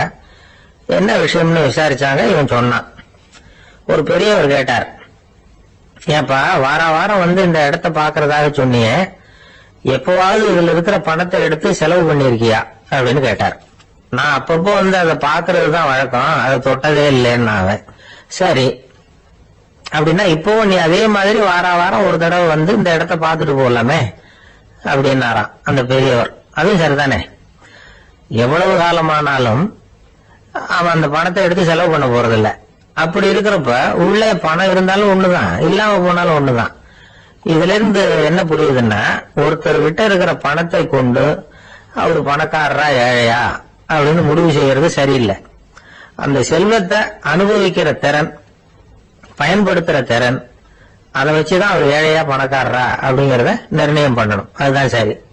செலவு பண்ண தெரியாதவன் சேகரம் பண்ணிட்டே இருக்கிறதுனால என்ன பிரயோஜனம்? தலைமுடியே இல்லாதவன் தாராளமா சீப்புகளை வாங்கி சேகரம் பண்றது மாதிரி தானே இது. சில சமயம் செலவு பண்ண நாம தயாரா இருந்தா கூட அந்த செல்வம் நமக்கு பயன்படுறது இல்லை. அரேபியாவில் ஒரு நகை வியாபாரி விலை உயர்ந்த முத்துக்களை எல்லாம் அவர் வச்சு வியாபாரம் பண்ணிட்டு இருந்தார். அவர் ஒரு சமயம் ஒரு பாலைவனம் வழியா போயிட்டு இருக்கிறார் ஒட்டகத்துல. அப்போ திடீர்னு கடுமையான புயல் வீச ஆரம்பிச்சுட்டு திசை தவிர இவர் எங்கேயோ வந்துட்டார். கூட வந்தவங்களையும் காணல, எங்க போனாங்களும் தெரியல. இவர் ரொம்ப பயந்து போய் அங்கேயும் இங்கேயுமா அலைஞ்சு திரியிறார். வழியே தெரியல. பசி கடுமையாயிட்டுது. ஒட்டகத்து முதுகுல ஒரு மூட்டை இருந்தது, அதை பிரிச்சு பார்த்தார். உள்ள ஏதாவது இருக்கான்னு தேடி பாக்குறார். அது வரைக்கும் கண்ணுல தட்டுப்படாத அபூர்வமான ஒரு பை கண்ணுல போட்டது. ஆஹா, அதுல ஏதாவது சாப்பிடறதுக்கு இருக்கும் அப்படின்னு நினைச்சு ஆவலா அதை பிரிச்சு பாக்குறார். அந்த பையில விலை உயர்ந்த முத்துக்கள் நிறைய இருந்ததாம். அப்பதான் அவர் நினைச்சாராம், விலை உயர்ந்த முத்துக்கள் கூட சாப்பிடுறதுக்கு உணவாக முடியாது அப்படிங்கறத புரிஞ்சுக்கிட்டாராம். எந்த நேரத்துல எது நமக்கு தேவையோ அது நமக்கு தாராளமா கிடைக்கணும். அப்படி அது கிடைக்கிறதுக்கு நம்ம கிட்ட இருக்கிற செல்வம் பயன்படணும். அது நமக்கும் பயன்படலாம், நம்ம மூலமா அடுத்தவங்களுக்கும் பயன்படலாம். அதுதான் செல்வத்தின் பயன். ஒரு மரத்தடியில ஒருத்தன் உட்கார்ந்து அழுதுகிட்டு இருந்தான். அந்த பக்கமா வந்த இன்னொருத்தன் ஏப்பா அழுதுகிட்டு இருக்கிறேன்னு கேட்டான். இந்த இடத்துலதான் பூமிக்கு அடியில பணம் இருக்குது, புதைச்ச இடம் தெரியல, அதான் அழறேன் அப்படின்னா. நல்லா ஞாபகப்படுத்தி பாரு, எந்த இடத்துல புதைச்ச அப்படின்னு கேட்டான் இவன். அது எப்படி எனக்கு தெரியும், புதைச்சு வச்சிருக்கிறவன் நான் இல்லையே, எங்க எடுத்து விட்டுக்காரன் அப்படின்னானா இவன். ஜவஹர்லால் நேரு பிரதமரா இருந்த சமயம் அவர் ஒரு தடவை சென்னைக்கு வந்திருக்கிறார். இங்கே சில முக்கிய நிகழ்ச்சிகள்ல கலந்துக்கிறதுக்காக வந்திருந்தார். ஆளுநர் மாளிகையில ஒரு நாள் ராத்திரி தங்கி மறுநாள் புதுடெல்லி புறப்படுறதாக ஏற்பாடு. நிகழ்ச்சியில எல்லாம் முடிச்சுக்கிட்டு ஆளுநர் மாளிகையில தங்கி இருக்கிறார். அன்றைக்கு இரவு படிக்கிறதுக்கு ஒரு முக்கியமான புத்தகம் அவருக்கு தேவைப்பட்டது. அந்த சமயத்துல உலக அளவுல ஒரு முக்கியமான பொருளாதாரம் சம்பந்தமான ஒரு புத்தகம் வெளியாகி இருக்கிற விஷயம் அவருக்கு தெரியும். அந்த புத்தகம் மெட்ராஸுக்கு வந்திருக்குமா, அது இங்க கிடைக்குமா அப்படின்னு விசாரிச்சிருக்கிறார் நேருஜி. அவர் இப்படி கேட்ட உடனே அங்க இருந்தவங்க எல்லாம் ரொம்ப பரபரப்பா செயல்பட ஆரம்பிச்சுட்டாங்க. முக்கியமான இடங்கள்ல எல்லாம் விசாரிச்சிருக்கிறாங்க, அந்த புத்தகம் உங்ககிட்ட இருக்கான்னு. சென்னையில உள்ள கன்னிமாரா நூல் நிலையத்துக்கு எப்படியும் அந்த புத்தகம் வந்திருக்கணும் அப்படின்னு ஒரு நம்பிக்கை. அங்க விசாரிச்சாங்க. அந்த புத்தகம் 2 நாளைக்கு முன்னாடி தான் அங்க வந்திருக்குது அப்படிங்கிற விஷயம் தெரிஞ்சது. உடனே எல்லாரும் அங்க ஓடினாங்க. அவங்களுக்கு இன்னொரு சந்தேகம், புத்தகம் வந்திருக்கு சரி, அது இந்த சமயத்துல வேற யாரும் படிக்கிறதுக்கு எடுத்துட்டு போயிருக்க கூடாதே அப்படிங்கிற சந்தேகம். இருந்தாலும் மனசுக்குள்ள ஒரு தைரியம், இப்படி ஒரு புத்தகம் வெளிவந்திருக்கிற விஷயமே நேருஜி சொல்லிதான் நமக்கே தெரியும். அதுவும் இல்லாம உலக பொருளாதாரம் சம்பந்தமான ஏதோ ஒரு புத்தகம் அது, அதை போய் இந்த நேரத்துல அவ்வளவு ஆர்வமா யாரு எடுத்துட்டு போயிட போறாங்க அப்படிங்கிற தைரியம். இந்த தைரியத்தோட அந்த நூல் நிலையத்துக்கு ஓடினாங்க. புத்தகத்தை தேடுனா அது கிடைக்கல, யாரோ எடுத்துட்டு போயிருக்கிறாங்க. நேருவுக்கு மட்டுமே தெரிஞ்சிருந்த அந்த புத்தகம் பத்தின விஷயம் சென்னையில வேற ஒருத்தருக்கும் தெரிஞ்சிருக்குது. உடனே எல்லாரும் பரபரப்பா அந்த அதுக்குன்னு இருக்கிற ரிஜிஸ்டர் இருக்குல்ல, பதிவேடு, அதை புரட்டி பாக்குறாங்க யார் எடுத்துட்டு போறாங்கன்னு தெரிஞ்சுக்கிறதுக்காக. எடுத்துட்டு போனவங்க அதுல கையெழுத்து போட்டிருப்பாங்கல்ல, அதை பார்த்து யாருன்னு தெரிஞ்சுக்கலாம் அப்படிங்கிறதுக்காக தான் அதை புரட்டுறாங்க. அதோ அந்த புத்தகத்தோட பேரு பக்கத்துல அதை எடுத்துக்கிட்டு போனவங்க கையெழுத்து உத்து பாக்குறாங்க எல்லாரும். அதுல போட்டிருக்குது பேரு CN அண்ணாதுரை அப்படின்னு எழுதியிருந்தது. அவரு தான் பேரறிஞர் அண்ணா. நேரு படிக்க விரும்பின ஒரு புத்தகத்தை அதே நேரம் படிக்க விரும்பின இன்னொரு தலைவர் இவர். படிக்கிறதுல அவருக்கு இருந்த ஆர்வத்தை நாம தெரிஞ்சுக்கணும்னா அதுக்கு எவ்வளவோ சம்பவங்கள் இருக்கு. கடைசி காலத்துல அவர் அடையார் மருத்துவமனையில படுத்திருக்கிறார். அவருக்கு ஒரு முக்கியமான அறுவை சிகிச்சை செய்ய வேண்டியிருக்குது அவசரமா. அமெரிக்காவிலேருந்து டாக்டர் மில்லர் வந்திருக்கிறார். அவர்கிட்ட கேட்கிறார், டாக்டர் நாளைக்கே அறுவை சிகிச்சை செய்ய போறீங்களா அப்படின்னு. ஆமாங்கிறார் டாக்டர் மில்லர். நாளைக்கு மறுநாள் செஞ்சுக்கிறேனே அப்படின்னாரா அண்ணா.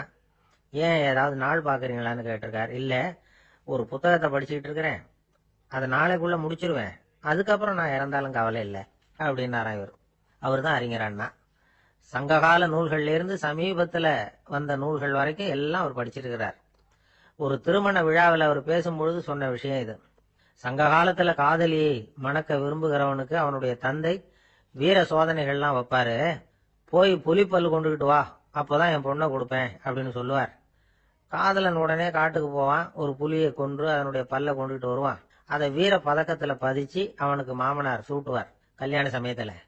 இப்போலாம் காதலன் கிட்ட அப்படி சொல்ல முடியாது. இப்போலாம் காதலன் கிட்ட காட்டுக்கு போய் புலிப்பல் கொண்டுகிட்டு வான்னு யாராவது சொன்னா புலிதான் மாப்பிள்ளையா வந்து சேரும் அப்படின்னா. ஒரே ஒரு ஊர்ல ஒரு ராஜா இருந்தார். அவரு ஒரு வித்தியாசமான ராஜா. எந்த வகையில வித்தியாசமானவர்னு கேட்டா, மக்கள் கிட்ட வரி வசூல் பண்றதுல கொஞ்சம் வித்தியாசமானவர். மற்ற மன்னர்கள் மாதிரி ஒரு நேரடியா வரி வசூல் பண்றது இல்ல, கொஞ்சம் மறைமுகமா அதை பண்ணுவார். அது எப்படின்னா, ஒவ்வொரு குடிமக்களுக்கும் மாசம் ஒரு மரக்கால் நெல் மக்கள் கொடுக்கறது இல்ல, ராஜா மக்களுக்கு கொடுப்பார் ஒரு மரக்கால் நெல்ல. அதாவது அரண்மனையிலிருந்து ஒவ்வொரு வீட்டுக்கும் நெல் வந்து சேர்ந்துரும். அந்த ஒரு மரக்கால் நெல்ல இவங்க வாங்கிக்கிட்டு அதுக்கு பதிலா ஒரு மரக்கால் அரிசியை ராஜாவுக்கு திருப்பி கொடுக்கணும். இதுதான் அந்த ஊர் வழக்கம். ராஜா வந்து ஜனங்களுக்கு நெல்லை கொடுத்துட்டு அதுக்கு பதிலா அதே அளவு அரிசியா திருப்பி வாங்கிக்குவார். இதை தவிர வரி எதுவும் வசூல் பண்றதில்ல. இப்படி ஒரு ராஜா. இது மேம்போக்கா பாக்கிறதுக்கு ஏதோ சாதாரணமா தெரிஞ்சாலும் குடிமக்கள் ரொம்பவும் கஷ்டப்பட்டாங்க. ராஜா கொடுக்கற நெல்லையும் அரிசியாக்கணும், அதோட இன்னும் ஒரு பாதி அரிசியை அவங்க சேர்த்தும் கொடுத்தாகணும். என்ன பண்றது? மக்கள் வந்து ராஜாவை திட்ட ஆரம்பிச்சுட்டாங்க. இந்த ராஜா எப்ப சாவார் அப்படின்னு எதிர்பார்க்க ஆரம்பிச்சுட்டாங்க. ஏன்னா ரொம்ப கஷ்டப்படுத்துறாரு அப்படின்னு. பல பேர் அந்த ஊர்ல வீட்டை காலி பண்ணிவிட்டு வெளி தேசத்துக்கு போயிட்டாங்க, இங்க காலம் தள்ளுறது ரொம்ப கஷ்டம்னு. மக்கள் எதிர்பார்த்தது மாதிரியே நடந்தது. அந்த மன்னன் நோய் வந்து படுத்த படுக்கை ஆயிட்டான். ராஜா அப்படி சாக கிடக்கிறாருன்னு தெரிஞ்சும் மக்கள் யாருமே வந்து பார்க்கல. எப்படி பார்ப்பாங்க? அவர் தான் எப்போ போவார்னு பார்த்துக்கிட்டு இருக்கிறாங்களே. என்னை ஏன் யாருமே வந்து பார்க்க மாட்டேங்கிறாங்க நம்ம குடிமக்கள்ல அப்படின்னு மந்திரி கிட்ட கேட்டார் ராஜா. நம்ம ஊர்ல மக்கள் எங்க இருக்காங்க பாக்கிறதுக்குன்னார் அவரு. ஏன், என்னாச்சு அவங்களுக்குன்னு கேட்டார். அமைச்சர் அப்பதான் அரசனுக்கு அவன் பண்ணின தவறை வந்து சுட்டி காட்டினார். மக்களுக்கு இழைத்த கொடுமையை எடுத்து சொல்லி புரிய வச்சார். அதுக்கப்புறம் தான் மன்னருக்கு ஞானோதயம் வந்தது. செய்த பாவங்களை எண்ணி வருத்தப்பட்டான். மெதுவா அமைச்சர் பக்கம் திரும்பி, எங்க என் புள்ளன்னு கேட்டான். அவரு எங்கேயாவது ஊர் சுத்திக்கிட்டு இருப்பார், சூதாட்ட விடுதிகளில் கிடப்பார் அப்படின்னாரு அமைச்சர். அவன் எங்க இருந்தாலும் உடனே அழைச்சிட்டு வாங்கன்னு உத்தரவு போட்டார் ராஜா. அடுத்த நாளே இளவரசனை கொண்டாந்து நிறுத்தினாங்க. தந்தையே, என்ன செய்யணும்னா சொல்லுங்க அப்படின்னு கேட்டான் இளவரசன். அவர் சொன்னார், மகனே, மக்களுக்கு வந்து நான் பொல்லாதவன் ஆயிட்டேன், அவங்கெல்லாம் என்ன நல்லவன்னு சொல்லணும், அப்படி அவங்கள சொல்ல வைக்க வேண்டியது உன்னோட பொறுப்புன்னார். தந்தையே, நீங்க வந்து கவலைப்படாதீங்க, உங்களை ரொம்ப ரொம்ப நல்லவர்னு மக்கள் சொல்லும்படியாக நான் செய்யறேன் அப்படின்னா பையன். அதுக்கப்புறம் கொஞ்ச நாள்ல பையன் பட்டத்துக்கு வந்தான். அவன் என்ன பண்ணான், வரி வசூல் பண்ற முறையில ஒரு மாற்றத்தை உண்டு பண்ணான். என்ன மாற்றம் பண்ணனான்னா, ஒவ்வொரு வீட்டுக்கும் ஒரு மரக்கால் உமிய கொடுக்கறது, அதுக்கு பதிலா ஒரு மரக்கால் அரிசியை வாங்கிக்கிறது. அப்பா என்ன பண்ணாரு, நெல்லை கொடுத்துட்டு அரிசியா வாங்கினார். இவன் மகன் வந்து உமிய கொடுத்துட்டு அரிசியா வாங்கினான். கொஞ்ச காலம் ஆச்சு. ஒரு நாள் மந்திரியை கூப்பிட்டு கேட்டான், அமைச்சரே, நம்ம ஊர் மக்கள் என்ன பேசிக்கிறாங்க அப்படின்னு. உங்க அப்பா ரொம்ப நல்லவன்னு பேசிக்கிறாங்க அப்படின்னாரு அமைச்சர். எப்படி இருக்கு பாருங்க, இவன் பண்ற கொடுமையில அப்பங்கார ரொம்ப நல்லவன் ஆயிட்டான். அதாவது இளவரசனை விட பழைய மன்னரே ரொம்ப நல்லவர், ரொம்ப பாதி கஷ்டம்தான் அது, இது முழு கஷ்டம்ங்கிறது மாதிரி ஆயிட்டுது. எப்படியோ அப்பாவுக்கு கொடுத்த வாக்க புள்ள காப்பாத்தி விட்டான். அதாவது மன்னர் ரொம்ப நல்லவர்னு சொல்ல வைக்கிறேன்னு தானே சொன்னான், அதே மாதிரி சொல்ல வச்சுட்டான். இந்த காலத்துல இது மாதிரி அப்பாவுக்கு உதவுற பிள்ளைகள் உண்டு. ஒரு பிள்ளையாண்டான்னு சொன்னான், நான் எங்க அப்பாவுக்கு ரொம்ப ரொம்ப உதவியா இருக்கிறேன் அப்படின்னா, அப்படியா, உங்க அப்பாவுக்கு ரொம்ப உதவியா இருக்கிறியா அப்படின்னா, உங்க அப்பா என்ன செஞ்சிட்டு இருக்காருன்னு கேட்டேன். சும்மா தான் இருக்கிறார் அப்படின்னா அவன். சும்மா இருக்கிறதுக்கு இவன் உதவியா இருக்கிறானா? இப்படி இருக்கிறாங்க. அதாவது நல்லவன் அப்படின்னு பேர் வாங்குறது ரொம்ப கஷ்டம். அதை எந்த வகையில வாங்கணும்னு முடிவு பண்றதுதான் முக்கியம். அதனால வாழ்க்கையில நாம மன்னரா இருந்தாலும் சரி, சாதாரண மக்களா இருந்தாலும் சரி, நல்லவன் அப்படிங்கிற பேர் வாங்குறது ரொம்ப முக்கியம். அப்படி நல்லவன்கிற பேர் வாங்கிட்டா வாழ்க்கை ரொம்ப சுலபமா அமையும். பக்தின்னு சொல்றோம் இல்லையா, அது 3 வகைப்படும் அப்படிங்கிறார் ஒரு பெரியவர். அது என்ன 3 வகைன்னா, தெய்வ பக்தி, அடியார்கள் பக்தி, குரு பக்தி. அடியார் பக்தியை விட, தெய்வ பக்தியை விட குரு பக்தி தான் ரொம்பவும் சிறந்ததுங்கிறார் அவர். தெய்வத்துக்கிட்ட செஞ்ச பாவம் குருநாதர்கிட்ட தீர்ந்துருமா, குருநாதர்கிட்ட செஞ்ச பாவம் தெய்வத்துக்கிட்ட போனாலும் தீராதான். இப்படி பெரியவங்களாம் சொல்லி வச்சிருக்கிறாங்க. ஒரு காடு, அங்க அயோத தௌமியர் அப்படின்னு ஒரு தபோதனர், அவரு பல மாணவர்களை ஒன்னா சேர்த்து ஒரு குருகுலம் நடத்திக்கிட்டு இருக்கிறார். பல தரப்பட்டவங்க, பல திறப்பட்டவங்க மாணவர்கள் அதுல சேர்ந்து படிச்சுக்கிட்டு இருக்கிறாங்க.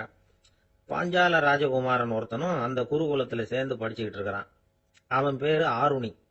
பெரிய இடத்து புள்ள, இருந்தாலும் படுப்புல ரொம்ப கெட்டிக்காரனா இருந்தான். அவன் தான் அங்க முதல் மாணவன்.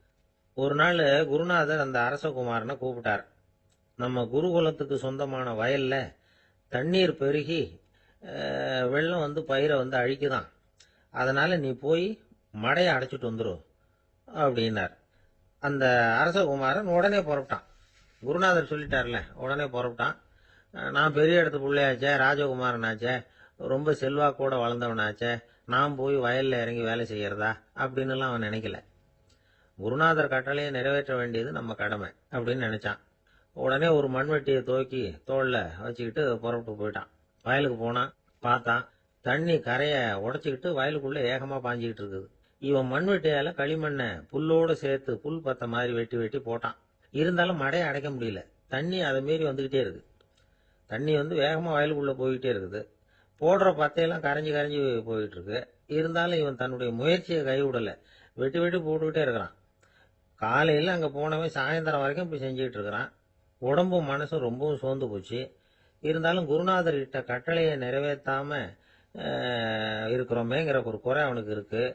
குரு கட்டளையை நிறைவேற்றாத நான் இன்னமும் இருக்கணுமா அப்படின்னு யோசனை பண்ண ஆரம்பிச்சுட்டான். என்ன செய்யலாம்னு பார்த்தான்.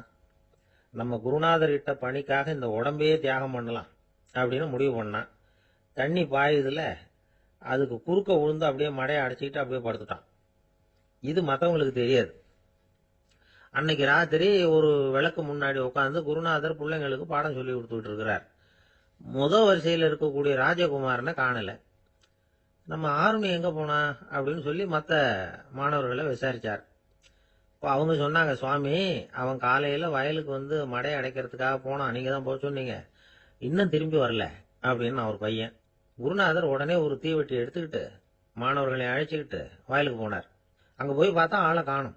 ஆருணி ஆருணின்னு சொல்லி சத்தம் போட்டு கூப்பிட்டு பாக்குறார். நான் இங்க இருக்கேன் குருநாதா அப்படின்னு காலுக்கு அடியிலேருந்து ஒரு சத்தம் வருது. குனிஞ்சு பார்த்தா அவன் மடையில படுத்திருக்கிறான். என்னப்பா இதுன்னார். காலையில இருந்து இந்த மடையை அடைச்சு பார்த்தேன் சுவாமி, முடியல, அதனால இப்படி குறுக்க படுத்துட்டேன். என்னை தாண்டறதுக்கு பயந்து போய் தண்ணியே தேங்கி நின்னுட்டுது அப்படின்னா. அவனுடைய குரு பக்தியையும் அவனை தாண்டறதுக்கு அஞ்சு நிற்கிற தண்ணி தேக்கத்தையும் பார்த்துட்டு எல்லாரும் ரொம்ப ஆச்சரியப்பட்டு போயிட்டாங்களாம். ஆருணி எழுந்திருச்சு வா அப்படின்னு கூப்பிட்டாராம் குருநாதர். அவன் தண்ணீரை பொழந்துகிட்டு எழுந்திருச்சு வந்தானான். அதனால அவனுக்கு உத்தாலகன் அப்படின்னு ஒரு பேர். உத்தாலகன்னா தண்ணீரை பிளந்தவன் அர்த்தம். அந்த உத்தாலகன் மாதிரி இந்த காலத்து மாணவர்களுக்கும் குரு பக்தி வேணும் அப்படின்னு சொன்னோம் ஒரு பள்ளிக்கூடத்துல. உடனே நிறைய மாணவர்கள் எழுந்திருச்சு நின்னாங்க. சார், நீங்க எங்களை இன்னமும் சரியா புரிஞ்சுக்கலன்னு நினைக்கிறோம். அன்னைக்காவது ஒருத்தன் அப்படி இருந்தான், இன்னைக்கு ஏகப்பட்ட உத்தாலகர்கள் இருக்கிறோம். எங்க வாத்தியார் கட்டளையிட்டா இப்பவே அது மாதிரி வயலுக்கு போய் மடையில குறுக்கப்படுத்துக்கிறதுக்கு இந்த வகுப்புல உள்ள அத்தனை பேரும் தயாரா இருக்கிறோம் அப்படின்னாங்க. அப்படியா அப்படின்னு சொல்லி கேட்டோம் ரொம்ப சந்தோஷமா. ஒருத்தன் ரொம்ப அடக்கமா எழுந்திருச்சான்.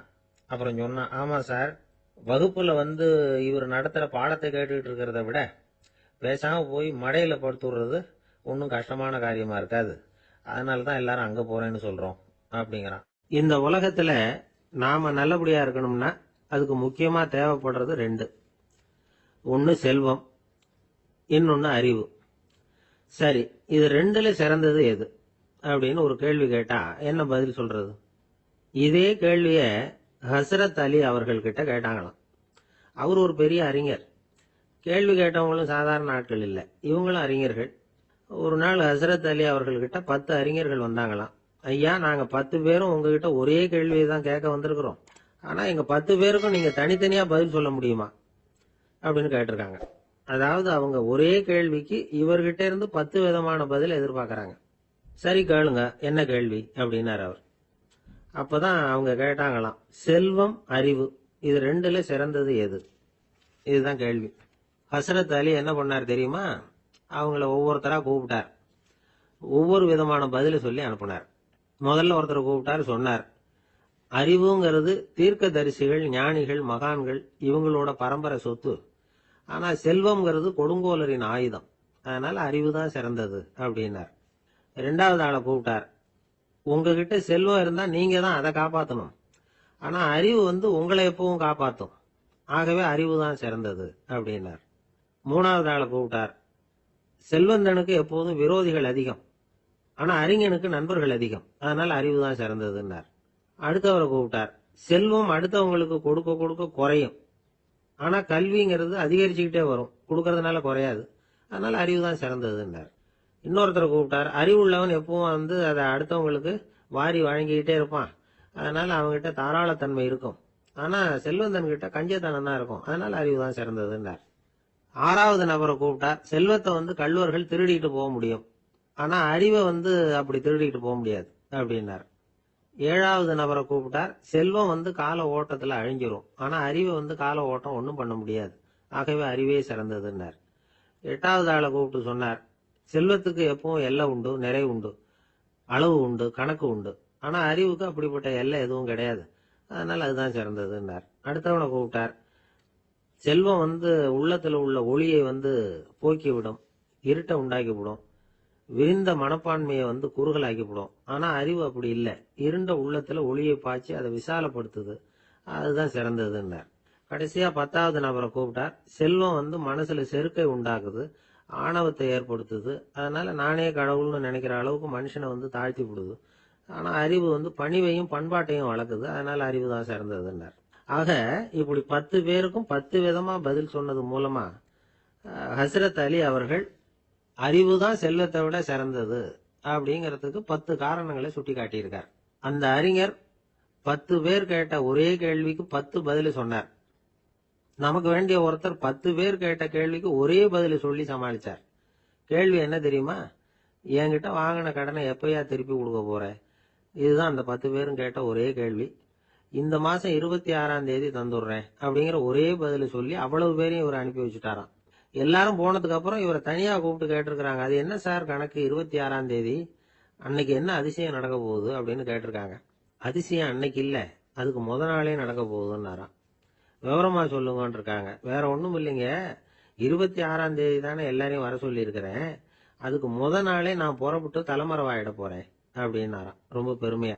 துருக்மேனியாவுல அஷ்காபாத் அப்படின்னு ஒரு நகரத்துல ஒரு புவியியல் விஞ்ஞானி இருந்தார். அவரு ஒரு நாய்க்குட்டி வளர்த்தார். ஒரு நாள் முன்னிரவு நேரம் ஒரு மேஜைக்கு முன்னாடி உட்கார்ந்து அந்த விஞ்ஞானி ஏதோ கணக்கு போட்டுக்கிட்டு இருக்கிறார். அவருக்கு ஒரு சின்ன பெண் குழந்தை, அது தொட்டில தூங்கிட்டு இருக்குது. அந்த நாய்க்குட்டியும் ஒரு மூலையில படுத்து அது பாட்டுக்கு தூங்கிட்டு இருந்தது. ஒரே அமைதி. அந்த நேரத்துல திடீர்னு அந்த நாய்க்குட்டி துள்ளி எழுந்திருச்சுது. நேரா குழந்தைகிட்ட ஓடிச்சு. அந்த குழந்தைய அது போட்டிருந்த ட்ரெஸ்ஸோட சேர்த்து கவ்வி தூக்குச்சு. தூக்கிட்டு வாசல் பக்கம் ஓடிச்சு. நாய்க்குட்டி குழந்தைய கவ்வி தூக்க முடியுமாங்கிற சந்தேகம் உங்களுக்கு இல்லையா? நீங்க நம்ம ஊர் நாய்க்குட்டியவே பார்த்து பழக்கப்பட்டிருக்கீங்க, அதனால நம்புறதுக்கு சிரமமா இருக்கும். அந்த ஊர்ல எல்லாம் அது ரொம்ப ஸ்ட்ராங்கா இருக்கும், ஒரு ஏதோ கண்ணுக்குட்டி மாதிரி இருக்கும். விஞ்ஞானி அதை பார்த்துட்டார். உடனே அந்த நாய்க்கு வெறி பிடிச்சிட்டுதுன்னு முடிவு பண்ணிட்டு தன்னோட கை துப்பாக்கி எடுத்துக்கிட்டு ஓடி வந்தார். அவர் வெளியில நாய்க்குட்டி எங்க அப்படின்னு பார்த்து தேடுறார். அந்த நேரத்துல அந்த வீடு இடிஞ்சு விழுது. காரணம் பூமி அதிர்ச்சி. இப்படி பூமி அதிர்ச்சி உண்டாக போகுதுங்கிறது அந்த நாய்க்குட்டிக்கு முன்னாடியே தெரிஞ்சு போச்சு. அதுதான் குழந்தைய தூக்கிட்டு வெளியில ஓடி வந்திருக்குது. அது மூலமா அந்த குடும்பத்தையே காப்பாத்தி இருக்குது அந்த நாய்க்குட்டி. இந்த சம்பவம் நடக்கிறதுக்கு 3 நாளைக்கு முன்னாடியே சில பிராணிகளுக்கு இப்படி நடக்க போகுதுங்கிறது தெரிஞ்சிருக்குதான். ஆமா, அந்த நகரத்துல 3 நாளைக்கு முன்னாடியே பாம்பு, பல்லி இதெல்லாம் அது தங்கியிருந்த வலையை விட்டு வெளியில ஓடி வந்துட்டுது. அதே மாதிரி அங்க இருந்த புறாவெல்லாம் பறந்து போயிடுச்சான். இதே மாதிரி யுகோஸ்லோவியாவில் கூட ஒரு நகரம், அங்க ஒரு நாள் ராத்திரி ஒரு மிருக காட்சி சாலையில திடீர்னு ஒரு பெரிய கலவரம், கூச்சல், குழப்பம். அங்க இருந்த கழுதை, புலி, யானை, பறவை எல்லாம் கண்ணாபின்னான்னு கத்த ஆரம்பிச்சுட்டுது. நீர் யானை அதுக்குன்னு போட்டிருந்த தடுப்பையே தாண்டி குதிச்சு வெளியில வந்துட்டுதான். மறுநாள் தான் எல்லாருக்கும் விஷயம் புரிஞ்சுது. அடுத்த நாள் காலையில அங்க பூமி அதிர்ச்சி உண்டாயிட்டுது. இப்ப பாருங்க, அதாவது மனுஷனை போய் தீர்க்க தரிசி அது இதுன்னு சொல்லிட்டு இருக்கிறோம். இவனை விட அது பரவாயில்லைன்னு தோணுது. அதாவது மிருகங்கள் ஒண்ணு நடக்க போகுதுங்கிறத முன்னாடியே புரிஞ்சுக்குதே. சரி, இதெல்லாம் எப்படி அது முன்கூட்டி புரிஞ்சுக்குது? அதுதான் படைப்பு ரகசியம். அதை கண்டுபிடிக்கிறதுக்கு தான் மனுஷன் ஆராய்ச்சி பண்ணிட்டு இருக்கிறான். விஞ்ஞானிகளோட ஆராய்ச்சி எல்லாம் ஒரு பக்கம் இருக்கட்டும், வீட்டுக்குள்ளேயே சில ஆராய்ச்சி பண்ணி பாருங்களேன். இப்ப சில யோசனை சொல்லி அதை சோதனை பண்ணி பாருங்க அப்படின்னு ஒருத்தர் சொன்னாராம். அதாவது இப்ப மழை வருமா வராதா அப்படின்னு தெரிஞ்சுக்கணுமா, உடனே ஒரு பூனைக்குட்டி பின்னாடியே மெதுவா போய் அது என்ன செய்யுதுன்னு கவனிச்சு பார்க்கணும். பூனைக்குட்டி தன்னோட பாதத்தினால சுகத்துல அப்படி கீறிக்கிட்டு இருக்கும். அப்படி கீறினா கண்டிப்பா மழை வரும்.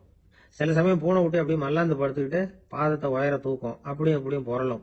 இப்படி செஞ்சதுன்னா அன்னைக்கும் மழை இருக்காது. அதனால முன்னாடி இருந்தது மழை வர்றதுக்கு அறிகுறி, இது மழை இல்லைங்கிறதுக்கு அறிகுறி. பறவைகள், பிராணிகள் இதுகளோட நடவடிக்கைகளை பார்த்துட்டு அதையெல்லாம் அடிப்படையா வச்சுதான் காலநிலையை கண்டுபிடிக்கிற கருவிகளை கண்டுபிடிச்சிருக்கிறாங்க. வாத்து இருக்குல்ல, சில சமயம் தன்னோட அழகை தன்னோட இறகுகள்ல அப்படியே புதைச்சிக்கும். அப்படி செஞ்சா குளிர்காலம் வரப்போகுதுன்னு அர்த்தம். பருவநிலை குளிரா மாறப்போகுதுங்கிறதுக்கு இதுதான் அறிகுறி. சிட்டுக்குருவி இருக்குதுல்ல, அதெல்லாம் புழுதியில உழுந்து புரளும், சிறகுகளை படபடன்னு அடிச்சுக்கும். அப்படி செஞ்சா மழை வரப்போகுதுன்னு அர்த்தம். ஒண்ணு மட்டும் நாம நல்லா தெரிஞ்சுக்கணும், இயற்கையின் சீற்றம்னு சொல்றோம் இல்லையா, இயற்கை ஏன் நம்ம மேல கோவப்படுது? இயற்கையை நாம அனுசரிச்சு போறதில்ல, அதனால கோவப்படுது. காடுகளை அழிக்கப்படாது, விலங்குகளை கொல்லப்படாது, இயற்கை ஏற்படுத்தி வச்சிருக்கிற சமநிலையை கெடுக்கப்படாது. அதை புரிஞ்சுக்கிட்டு வாழ்ந்தோம்னா பூமியும் நடுங்காது, நாமளும் நடுங்க வேண்டிய அவசியம் இருக்காது. ஒருத்தர் இருந்தார், சாராய கடைக்கு போனாராம், நிறைய சாப்பிட்டார். அப்புறம் சொன்னார், இது ரொம்ப அற்புதமான சரக்கு போல இருக்கு, உள்ள போன உடனே இந்த பூமியே நடுங்கிறது மாதிரி இருக்கு எனக்கு அப்படின்னாராம். இதுக்கு கடைக்காரர் சொல்லியிருக்கார், நீங்க சாப்பிட்டது வெறும் பச்சை தண்ணி தாங்க, இப்ப ஏற்பட்டு இருக்கிறது நிஜம் பூமி அதிர்ச்சி அப்படின்னாராம். ஒரு ஊர்ல ஒரு ராஜா இருந்தார். அந்த ராஜாவுக்கு ஒரு மந்திரி. ராஜா ரொம்ப நியாயமானவர், நேர்மையானவர், கண்டிப்பானவர். தப்பு செய்யறது யாரா இருந்தாலும் தண்டனை கொடுப்பார். வேண்டியவங்களுக்கு ஒரு நியாயம், வேண்டாதவங்களுக்கு ஒரு நியாயம்ங்கிறதெல்லாம் அவர்கிட்ட கிடையாது. ஒரு சமயம் அரசவையில அந்த அமைச்சரே விதிமுறைகளுக்கு புறம்பா ஏதோ நடந்துட்டு இருக்கார். மன்னருக்கு கோபம் வந்துட்டுது. உடனே அந்த அமைச்சரை கிட்டத்துல கூப்பிட்டு அவர் கன்னத்துல ஓங்கி ஒரு அறை கொடுத்துட்டாராம். உடனே அந்த அமைச்சர் என்ன பண்ணார் தெரியுமா, நேரா போனார், அங்க நின்றுகிட்டு இருந்த இன்னொருத்தர் கன்னத்துல ஓங்கி அரைஞ்சார். அரை வாங்கினவர் திகைச்சு போயிட்டார். இவர் ஏன் நம்மள அரைகிறார் அப்படின்னு யோசனை பண்ணார். மன்னரும் திகைச்சு போயிட்டார். நாம இவரை அரைஞ்சா அதுக்காக இவரு போய் இன்னொருத்தர் அரையணுமா அப்படின்னு யோசனை பண்ணார். அவர் இவருக்கு என்ன பைத்தியமானு கூட நினைக்க ஆரம்பிச்சுட்டார். ஆனா என்ன ஆச்சுன்னா, அப்புறம் அமைச்சர் அவர் கவனிச்சுக்கிட்டு இருந்தாரா, அவர் இன்னொருத்தர் அரைஞ்சார் இல்லையா, அந்த அரை வாங்கின ஆசாமியை பார்த்து கத்திக்கிட்டு இருந்தார். யாரு? அமைச்சர். ஏன்பா என்கிட்ட அறைய வாங்கிட்டு இப்படி விவரம் இல்லாம நின்றுட்டு இருக்கிறிய, நான் உனக்கு கொடுத்ததை நீ வேற யாருகிட்டயாவது கொடுத்துரு அப்படின்னார். உடனே அந்த ஆள் பார்த்தான், தனக்கு அடுத்தபடியா நின்றுட்டு இருந்தவன ஓங்கி ஒரு அரை அரைஞ்சான். அவன் கண்ணத்தை தடவிட்டே யோசனை பண்ணான். இது ஏதோ புரிஞ்சுக்கிட்ட மாதிரி அடுத்தாப்புல நின்றுட்டு இருந்தவன அரைஞ்சான். இப்படி இந்த அறை மாறி மாறி போய்கிட்டே இருக்குது. ஊரு பூரா பிரயாணம் பண்ண ஆரம்பிச்சுட்டுது. அன்னைக்கு ராத்திரி அந்த ராஜா படுக்கிறதுக்காக போனார். அந்த நேரம் பார்த்து அவர் கண்ணத்துல பலார்னு ஒரு அறை விழுந்தது.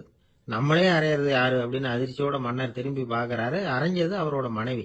என்னாச்சு உனக்குன்னு கத்துனார் ராஜா. உங்களுக்கு தெரியாதா, ஊரு பூரா ஒருத்தர் மாத்தி ஒருத்தர் மூலமா இந்த அறை பிரயாணம் பண்ணிட்டு வருது அப்படின்னாங்க அந்த அம்மா. அப்படின்னா ஆரம்பிச்ச இடத்துக்கே வந்துட்டுதா அப்படின்னாராம் மன்னர். என்ன சொல்றீங்கன்னு கேட்டிருக்காங்க. இவர் விவரத்தை சொன்னாராம். அப்படின்னா நீங்க ஆரம்பிச்சு வச்ச இந்த விளையாட்டை நான் முடிச்சு வச்சுட்டேன் அப்படின்னாங்களாம் அந்த அம்மா.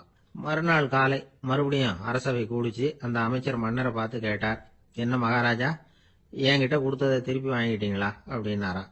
இப்படி நடக்கும்னு நான் எதிர்பார்க்கவே இல்லைன்னாரு மன்னர். ஆனா நான் எதிர்பார்த்தேன். அது எங்க போயிட போகுது, ஊர் பூரா சுத்தி கடைசியில உங்ககிட்ட தான் சேரும் அப்படிங்கறது எனக்கு தெரியும் அப்படின்னாரு அமைச்சர். இந்த கதை வேடிக்கையா இருந்தா கூட இதுல உள்ள கருத்து முக்கியமானது. இந்த உலகத்துல பல கருத்துக்கள் இப்படிதான் மாறி மாறி சுத்தி வந்துகிட்டே இருக்குது. நம்மால் ஒருத்தன் தன்னுடைய நண்பன் ஒருத்தனை கடத்தருல பார்த்தான். உடனே ஓடி போய் பலார்னு ஒரு அறை கொடுத்தானா. அவன் கண்ணத்தை தடவிட்டு ஏன்டா என்ன அரைஞ்சேன்னு கேட்டிருக்கான். நீ ஏன்டா என்ன முட்டாள்னு என் மனைவிட்ட போய் சொன்னேன் அப்படின்னு இருக்கான் அவன். உன்னை ஒரு முட்டாள்னு சொன்னதுக்காகவா நீ என்ன அரைஞ்ச அப்படின்னு கேட்டிருக்கான் இவன். டேய், நான் அதுக்காக அறையலப்பா, அது ஒரு பெரிய ரகசியம், நான் முட்டாளுங்கிறது. அந்த ரகசியத்தை நீ ஏன் எங்க வீட்டுல போய் சொன்னேன், அதுக்காக தான் அரைஞ்சேன். அப்படின்னு ஒரு ராஜா இருந்தார். நாடு பூராவும் நிறைய மரங்களை நட்டு வளர்க்கணுங்கிறது அவரோட ஆசை. தானே அதுக்கு முன்மாதிரியா இருக்கணும்னு நினைச்சார். அரண்மனையை சுத்தி மரங்களை நட்டு வளர்த்தார். இத பார்த்துட்டு ஜனங்களும் அவங்கவுங்க வீட்டை சுத்தி மரக்கன்றுகளை நட்டு வளர்த்தாங்க. கொஞ்ச காலத்துல ஊரு பூரா பசுமையா மாறிச்சு. எல்லாருக்கும் சந்தோஷமா இருந்தது. இது ஒரு பக்கம் இருக்கட்டும். இப்ப நான் சொல்ல போற கதை வேற. அதாவது அந்த ராஜா ஒரு நாள் தன்னுடைய அரண்மனைய சுத்தி இருக்கிற விதவிதமான மரங்களை எல்லாம் போய் பார்த்தார். எப்படி இருக்கிறீங்க அப்படின்னு ஒவ்வொரு மரத்துக்கிட்டையும் விசாரிச்சாராம். எந்த மரமும் சந்தோஷமா இருக்கிறதா தெரியல. அதுக்கு மனசுல ஒரு குறை. முதல்ல ஆலமரத்துக்கிட்ட போனார். அது சொல்லிச்சு, மண்ணா நான் நல்லா பெருசா வளர்ந்துருக்கிறேன், அடர்த்தியா இருக்கிறேன், கிளையெல்லாம் 4 பக்கமும் நல்லா படர்ந்துதான் இருக்குது, இருந்தாலும் எந்த பிரயோஜனமும் இருக்கிறதா தெரியல. எனக்கு என்னுடைய பழம்லாம் ரொம்ப சின்னதா இருக்குது, என் கண்ணுக்கு சரியா புறப்பட மாட்டேங்குது. நான் இருக்கிற சைஸுக்கு என்னுடைய கிளையில இருக்கிற பழம்லாம் எவ்வளவு பெருசா இருக்கணும், அது இத்தினூண்டு இருக்கிறது எனக்கு பெரிய அவமானமா இருக்கு. இப்படி இங்க நின்றுகிட்டு இருக்கிறதே ரொம்ப கூச்சமா இருக்கு. ஒரு நல்ல புயல் வந்ததுன்னா பேசாம சாஞ்சு விடலாமான்னு பாக்குறேன் அப்படின்னு புலம்புது ஆலமரம். சரி இருக்கட்டும்னு நினைச்சுக்கிட்டு ராஜா அடுத்தபடியா ஒரு அத்தி மரத்துக்கிட்ட போனார். அதுவும் புலம்ப ஆரம்பிச்சுட்டுது. நான் கூட பெரிய மரம் தான், இல்ல இலையெல்லாம் அழகா தான் இருக்குது, பழம் அழகா இருக்குது, இருந்தாலும் உள்ள விஷயம் இல்லையே, அத்தி பழத்தை புட்டு பார்த்தா அத்தனையும் சொத்த அப்படின்னு பழமொழியே உண்டாயிட்டுதே. இப்படி ஒரு கெட்ட பேரோட நான் இருக்கணுமா அப்படின்னு புலம்புது அது. சரி இது இருக்கட்டும் அப்படின்னு சொல்லி அடுத்தபடியா வேப்ப மரத்துக்கிட்ட போனார். அது தன்னுடைய வேதனையை வெளியிட்டது. எனக்கு எவ்வளவோ மருத்துவ குணங்கள்லாம் இருக்கிறதா சொல்லிக்கிறாங்க, இருந்தாலும் என்ன பிரயோஜனம், என்னுடைய பழத்தை மனிதர்கள் யாரும் விரும்பி சாப்பிடுறது இல்லையே அப்படின்னு. ராஜா அடுத்தாப்புல இருந்து ஒரு பனை மரத்துக்கிட்ட போனார். நான் நல்லா உயரமா தான் வளர்ந்துருக்கிறேன், மற்ற மரங்கள்லாம் என்னை அண்ணாந்து தான் பார்க்கணும், இருந்தாலும் என்கிட்ட நிழலுக்காக யாரும் ஒதுங்கறது இல்லையே அப்படின்னுது. என்ன இது எல்லா மரமும் இப்படி திருப்தி இல்லாம இருந்துகிட்டு இருக்குதே அப்படின்னு நினைச்சுக்கிட்டே ராஜா அடுத்தபடியா அங்க இருந்த ஒரு பைன் மரத்துக்கிட்ட போனார். அழகா உயரமா பசுமையா தான் இருந்தது, ஆனா பழமோ பூவோ கிடையாது. அதை நினைச்சா அது வருத்தப்பட்டுக்கிட்டு இருக்குது. ஓக் மரம் அது ஒன்று நின்றுட்டு இருந்தது. அது என்ன சொல்லிச்சுன்னா, இலையுதிர் காலத்துல என் மேல இருக்கிற எல்லா இலைகளும் உதிர்ந்து போடுது, முடி கொட்டின மனிதர்கள் மாதிரி மொட்டையா நான் நிக்க வேண்டி இருக்குது, என்ன வாழ்க்கை இது அப்படின்னு சொல்லி அழுத்துக்கிட்டது. சரி புளிய மரம் என்ன சொல்லுது பாப்போம்னு அதுகிட்ட போனா, என்னுடைய நிழல்ல யாருமே தங்க மாட்டாங்க, உடம்புக்கு சூடுன்னு ஒதுங்கி போயிடுவாங்க, அடிமரத்தை பாத்தீங்கன்னா பட்டையெல்லாம் உறிஞ்சி பாக்குறதுக்கே கேவலமா இருப்பேன் அப்படின்னுது அது. முருங்கை மரம் என்ன சொல்லிச்சு தெரியுமா, என்னுடைய இலை காயெல்லாம் சாப்பிட்றவங்களுக்கு சத்து கொடுக்கறது வாசம் தான், ஆனா என் உடம்புல சத்தே கிடையாது, கொஞ்சம் வேகமா காத்து அடிச்சதுன்னா முறிஞ்சு விழுந்துடுறேன், என்ன வாழ்க்கை இது அப்படின்னு சொல்லி அது வருத்தப்பட்டது. ராஜா யோசனை பண்ணார், என்ன இது மரங்கள் பூமியின் வரங்கள்னு சொல்றோம், மழை பெய்யறதுக்கு அதுதான் காரணம், பூமி செழிப்பா இருக்கிறதுக்கும் அதுதான் காரணம், வீடு கட்டுறதுக்கு மரம், நாற்காலி செய்ய உபயோகப்படுத்துறதுக்கும் அதுதான் உபயோகப்படுது, மனுஷனுக்கு வேண்டிய ஆகாரங்களையும் கொடுக்குது, இப்படிலாம் இருந்தும் எல்லா மரமும் நிம்மதி இல்லாம இருந்துகிட்டு இருக்குதே அப்படின்னு நினைச்சார். அப்போ அங்க இருந்த ஒரு மகிழ மரம் அவர் கண்ணுல பட்டது. அந்த மரம் மட்டும் கொஞ்சம் நிம்மதியா மகிழ்ச்சியா இருக்கிறது மாதிரி தெரிஞ்சுது. உடனே ராஜா அதுகிட்ட போனார். உனக்கு மனசுல எதுவும் குறை இல்லையான்னு கேட்டார். இல்ல நான் சந்தோஷமா தான் இருக்கேன்னு அந்த மகிழ மரம்.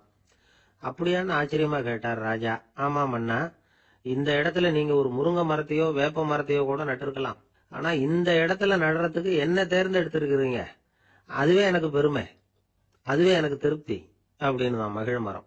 மகிழ மரம் சாதாரணமா தான் இருக்கும், இளம் மஞ்சள் நிறத்துல பூக்கள், அது காய்ந்தும் மனம் வீசும். மகிழ மரம் மாதிரி மன திருப்தியோட வாழறதுக்கு நாம கத்துக்கணுமா. நாம இந்த உலகத்துல ஒரு நாயாவோ நரியாவோ கூட பிறந்திருக்கலாம், மனுஷனா பிறந்திருக்கிறோம், அதுவே பெருமை தானே. இந்த நிறைவு தான் மகிழ்ச்சியின் ரகசியம். ஒரு பையன் அப்பா கிட்ட போய், அப்பா நீங்க இந்த உலகத்துல ஒரு மனுஷனா பிறந்தது என்னோட அதிர்ஷ்டம் நானா. ஏண்டா அப்படி சொல்றேன்னு இருக்காரு அப்பா. நீங்க ஒரு கரடியா பிறந்திருந்தா இந்நேரம் நானும் ஒரு கரடி குட்டியா தானே இருந்திருப்பேன் அப்படின்னு நானா பையன். ராமகிருஷ்ணர் வாழ்ந்த காலத்துல நடந்த ஒரு நிகழ்ச்சி இது. அப்போ ஒரு ஓவியர் இருந்தாராம். அவருக்கு ஒரு ஆசை, ராமகிருஷ்ணர் படத்தை வரையணும், அதை அவர்கிட்டயே கொண்டுட்டு போய் காட்டி அபிப்பிராயம் கேட்கணும். இதுதான் அந்த ஓவியரின் ஆசை. உடனே ராமகிருஷ்ணர் படத்தை வரைஞ்சி முடிச்சார். அதை எடுத்துக்கிட்டு போனார். இவர் போன சமயம் அங்க ராமகிருஷ்ணர் சீடர்களோட உட்கார்ந்து இருக்கிறார். விவேகானந்தர் அங்க இருக்கிறார். இந்த ஓவியர் கொண்டுகிட்டு போய் தான் வரைந்த ஓவியத்தை அவர்கிட்ட காட்டினார். ராமகிருஷ்ண பரமஹம்சரின் ஓவியத்தை ராமகிருஷ்ணர்கிட்டயே காட்டுறார். ராமகிருஷ்ணர் என்ன பண்ணார் தெரியுமா, அந்த படத்தை பார்த்தார். உடனே அது காலை தொட்டார். குருதேவருடைய இந்த செயல் சீடர்களுக்கு ரொம்ப வியப்பை உண்டு பண்ணிச்சு. சில பேர் மனசுக்குள்ளேயே ரொம்ப குழம்பி போக ஆரம்பிச்சுட்டாங்க, என்ன இப்படி பண்றாருன்னு. என்ன இது, இது அவரோட படம், அவரே அவரோட படத்தின் காலை தொடுறார், அப்படின்னு யோசிச்சாங்க. சில பேர் ஒன்றும் புரியாம ஒருத்தர் பார்த்து சிரிச்சுக்கிட்டாங்க. அந்த இடத்துல சீடர்கள் மட்டும் இல்ல, சீடர் அல்லாத பல பேர் இருந்தாங்க. தன்னுடைய காலை தானே தொடர இவருடைய செயல் பற்றி என்ன நினைக்கிறது அப்படின்னு அவங்களும் குழம்பி போய் நிக்கிறாங்க.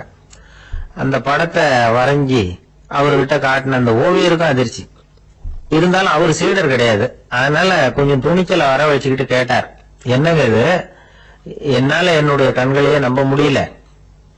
இது உங்க சொந்த உருவப்படம், நீங்க உங்க சொந்த கால்களையே தொடறீங்க, இது எங்களுக்கு கொஞ்சம் சங்கடமா இருக்குதே அப்படின்னார். ராமகிருஷ்ணரின் கண்கள்ல ஆனந்த கண்ணீர் வழிஞ்சுதான். அவர் சொன்னாராம், இது என்னோட படம்ங்கிறது எனக்கு தெரியும், ஆனா இது என்னோட படம்ங்கிறதுனால நான் இதோட காலை தொடல.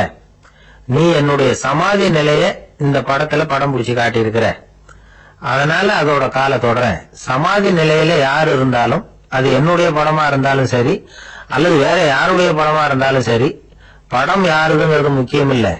இதுல எது முக்கியம்னா அது தன்னை உணர்ந்த ஒரு உணர்நிலையின் படம்.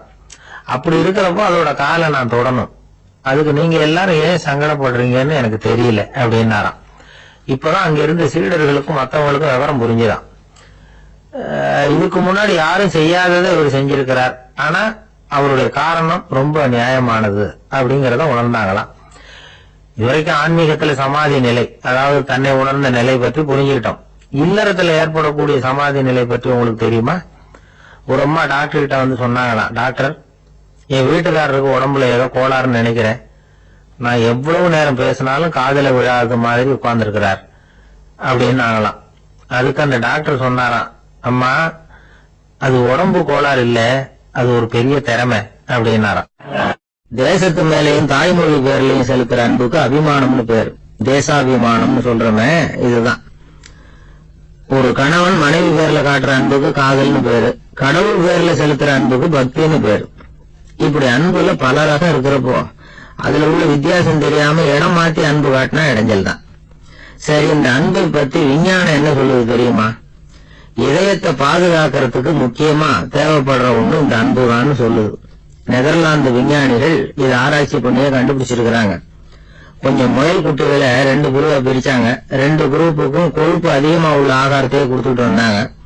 ஆனா ஒரு குரூப்புக்கு வெறுமன ஆகாரத்தை கொடுத்ததோட சரி, இன்னொரு குரூப் முயல்களுக்கு ஆகாரம் கொடுத்ததோட நிறுத்திக்கல. அதுக்கு முன்னாடி கூண்டுகளை திறந்து விட்டு முயல்களை கொஞ்ச நேரம் எடுத்து கொஞ்சி விட்டு அதுக்கப்புறமா ஆகாரம் கொடுத்தாராம் ஆராய்ச்சியாளர். இந்த குரூப்புக்கு இதய பாதிப்பு 60% குறைச்சலா இருந்ததுதான். சில நோயாளிகளுக்கு ஹார்ட் அட்டாக் வந்தாலும் அதை தாங்கிக்கிட்டு குணமாகிற சக்தி அதிகமா இருக்குது. இது எப்படின்னு ஆராய்ச்சி பண்ணி பார்த்திருக்கிறாங்க. அவங்க எல்லாம் மனைவி தன் பேர்ல ரொம்ப அன்பா இருக்கிறதாக நினைக்கிறவங்களா இருக்கிறாங்களாம். இதய நோயாளிகள் பல பேரை சந்திச்சு இதய நோய் ஏற்பட என்ன காரணம்னு கேட்டிருக்கிறாங்க. அவங்க சொன்ன காரணம்லாம் சாப்பாடு சம்பந்தமா இல்லையா, மனைவி அன்பா இல்ல, இப்படிப்பட்ட காரணத்தை தான் சொல்றாங்களாம். அதனால இதயத்தை பாதுகாக்கணும்னு நினைக்கிறவங்க அடுத்தவங்க அன்பா இருக்கிறது மாதிரி பாத்துக்குங்க, அதுதான் முக்கியம். ஒருத்தர் முகம் பூரா பிளாஸ்டர் போட்டுட்டு வந்தார், ரொம்ப கோபமா. என்னங்க ஆச்சுன்னு விசாரிச்சேன். எல்லாம் உங்களாலதான் சார்னார். விவரமா சொல்லுங்களேன். என்ன உங்க தகவலை கேட்டுட்டு ஒரு பூனைக்குட்டிய கையில எடுத்தேன், அன்பா அதை தடவி கொடுக்கறதுக்காக. ஆனா அது முந்திக்கிட்டது, அது என் முகத்தை தடவி கொடுத்துட்டது, முகம் பூரா நகை கீறல், அதுதான் இப்படி அப்படின்னார். ஒரு நண்பர் வந்தார், ரொம்ப இறுக்கமா உடை அணிஞ்சிருந்தார். அதாவது ஆடைக்குள்ள அவர் மாட்டிக்கிட்டு இருந்தது மாதிரி தெரிஞ்சது. ஏன் துணி குறைச்சலா எடுத்துட்டீங்களா அப்படின்னு கேட்டோம். இல்லைங்க, எனக்கு எப்பவுமே இறுக்கமா உடை அணியறது தான் பிடிக்கும் அப்படின்னாரு. ஒருத்தர் எப்படி உடை அணிகிறார் அப்படிங்கறத வச்சு அந்த ஆள் எப்படிப்பட்டவர் அப்படிங்கறத கண்டுபிடிச்சிடலாம். உடை அணிகிற விதம் ஒருத்தருடைய மனநிலையை வெளிப்படுத்துதான். இப்ப இறுக்கமான உடை அணிகிறவங்க பொதுவா மன நிம்மதி இல்லாதவங்களா இருப்பாங்களாம், கோபக்காரங்களா இருப்பாங்களாம். ரொம்ப தொலைதொலைப்பா ஆடை அணிகிறவங்க இருக்கிறாங்கல்ல, அவங்க எல்லாம் அமைதியான ஆளா இருப்பாங்களாம், சாந்தமா இருப்பாங்களாம். இவங்க எல்லாம் போராடுறதுக்கு சரியா வரமாட்டாங்களாம்.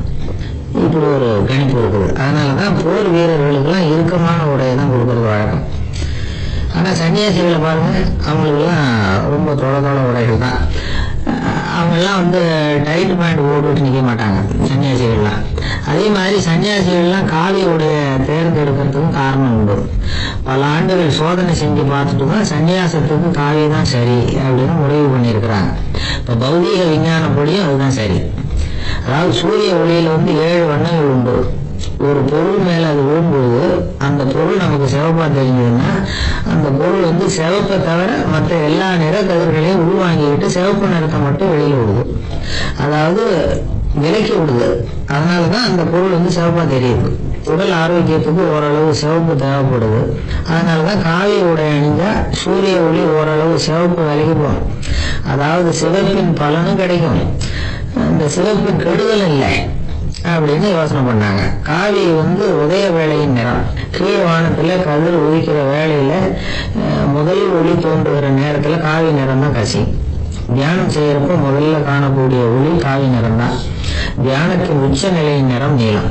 தியானம் காவி நிறத்துல ஆரம்பமாகி நீல நிறத்துல நிறைவடைகிறது அப்படிங்கிறார் ஓஷோ. நீலம் தியான சிகரம், காவி தியான ஆரம்ப குறியீடு, ஒரு சன்னியாசியின் ஆரம்ப தரிசனம் அப்படிங்கிறார் அவர். ஒருத்தர் நாள் பூரா காவி உடைய அணிஞ்சிருந்தா அந்த நிறம் அவருக்கு தியானத்தை பற்றிய நினைவை ஊட்டிக்கிட்டே இருக்கும். இப்படியே ஆடைக்கும் தியானத்துக்கும் இடையில ஒரு தொடர் ஏற்படுது. ஒரு துறவியின் உள்ளார்ந்த பண்பா அது மாறுது. கடை வீதியில ஒரு பொருள் வாங்க போறோம், அது மறந்துடக்கூடாதுங்கிறதுக்காக ஞாபகம் முடிச்சு போட்டுக்கிறோம். அந்த முடிச்சுக்கும் பொருளுக்கும் தொடர்பு இல்லை. ஆனா கடை வீதிக்கு போன உடனே அந்த முடிச்சு அந்த பொருளை ஞாபகப்படுத்துது. அதாவது அந்த முடிச்சு ஒரு தொடர்பு அம்சமா அமையுது. அது மாதிரிதான் காவி உடையும். ஒரு துறவி நடக்கும்போது, சாப்பிடும்போது, குளிக்கும்போது அவருடைய காவி உடை அவருக்கு ஞாபகப்படுத்திக்கிட்டே இருக்கும். அது ஒரு நிலைப்படுத்தப்பட்ட நினைவாக ஞாபகம் முடிச்சாக மாறிடுது. காவி ஆடை இல்லைன்னா ஒருத்தரால துறவியாக முடியாதுன்னு அர்த்தம் இல்லை. அதே நேரத்துல காவி ஆடையால ஒன்றும் பிரயோஜனம் இல்லை, அதுல ஒன்றும் அர்த்தம் இல்லை அப்படின்னு சொல்லிட முடியாது. இதுதான் உண்மை. இவ்வளவு தூரம் காவி ஆடையை பத்தி சொல்றதுனால எல்லாரும் சன்னியாசியா போடுவோம் அப்படின்னு நாம சொல்றதாக யாரும் நினைச்சிடக்கூடாது. மனசுக்கும் நிறத்துக்கும் உள்ள சம்பந்தத்தை தெரிஞ்சுக்கிறதுக்காக தான் இவ்வளவு. நமக்கு தெரிஞ்ச நண்பர் ஒருத்தர் இருக்கிறார், ஆபீஸ்ல வேலை பார்க்கிறவர். ஒவ்வொரு மாசமும் 20ஆம் தேதிக்கு பிறகு அவர் போய் பாத்தீங்கன்னா காவி உடை அணிஞ்சுக்கிட்டு, கண்ணை மூடிக்கிட்டு, கை ரெண்டையும் விரிச்சு வச்சுக்கிட்டு தியானத்திலேயே உட்காந்துருப்பாரு. ஏன் இப்படி பண்றீங்கன்னு கேட்டேன். அதாவது 20ஆம் தேதிக்கு பிறகு என் கையில ஒரு பைசா கூட கிடையாது, ஒரு சன்னியாசி லெவல்ல இருக்கிறேன்,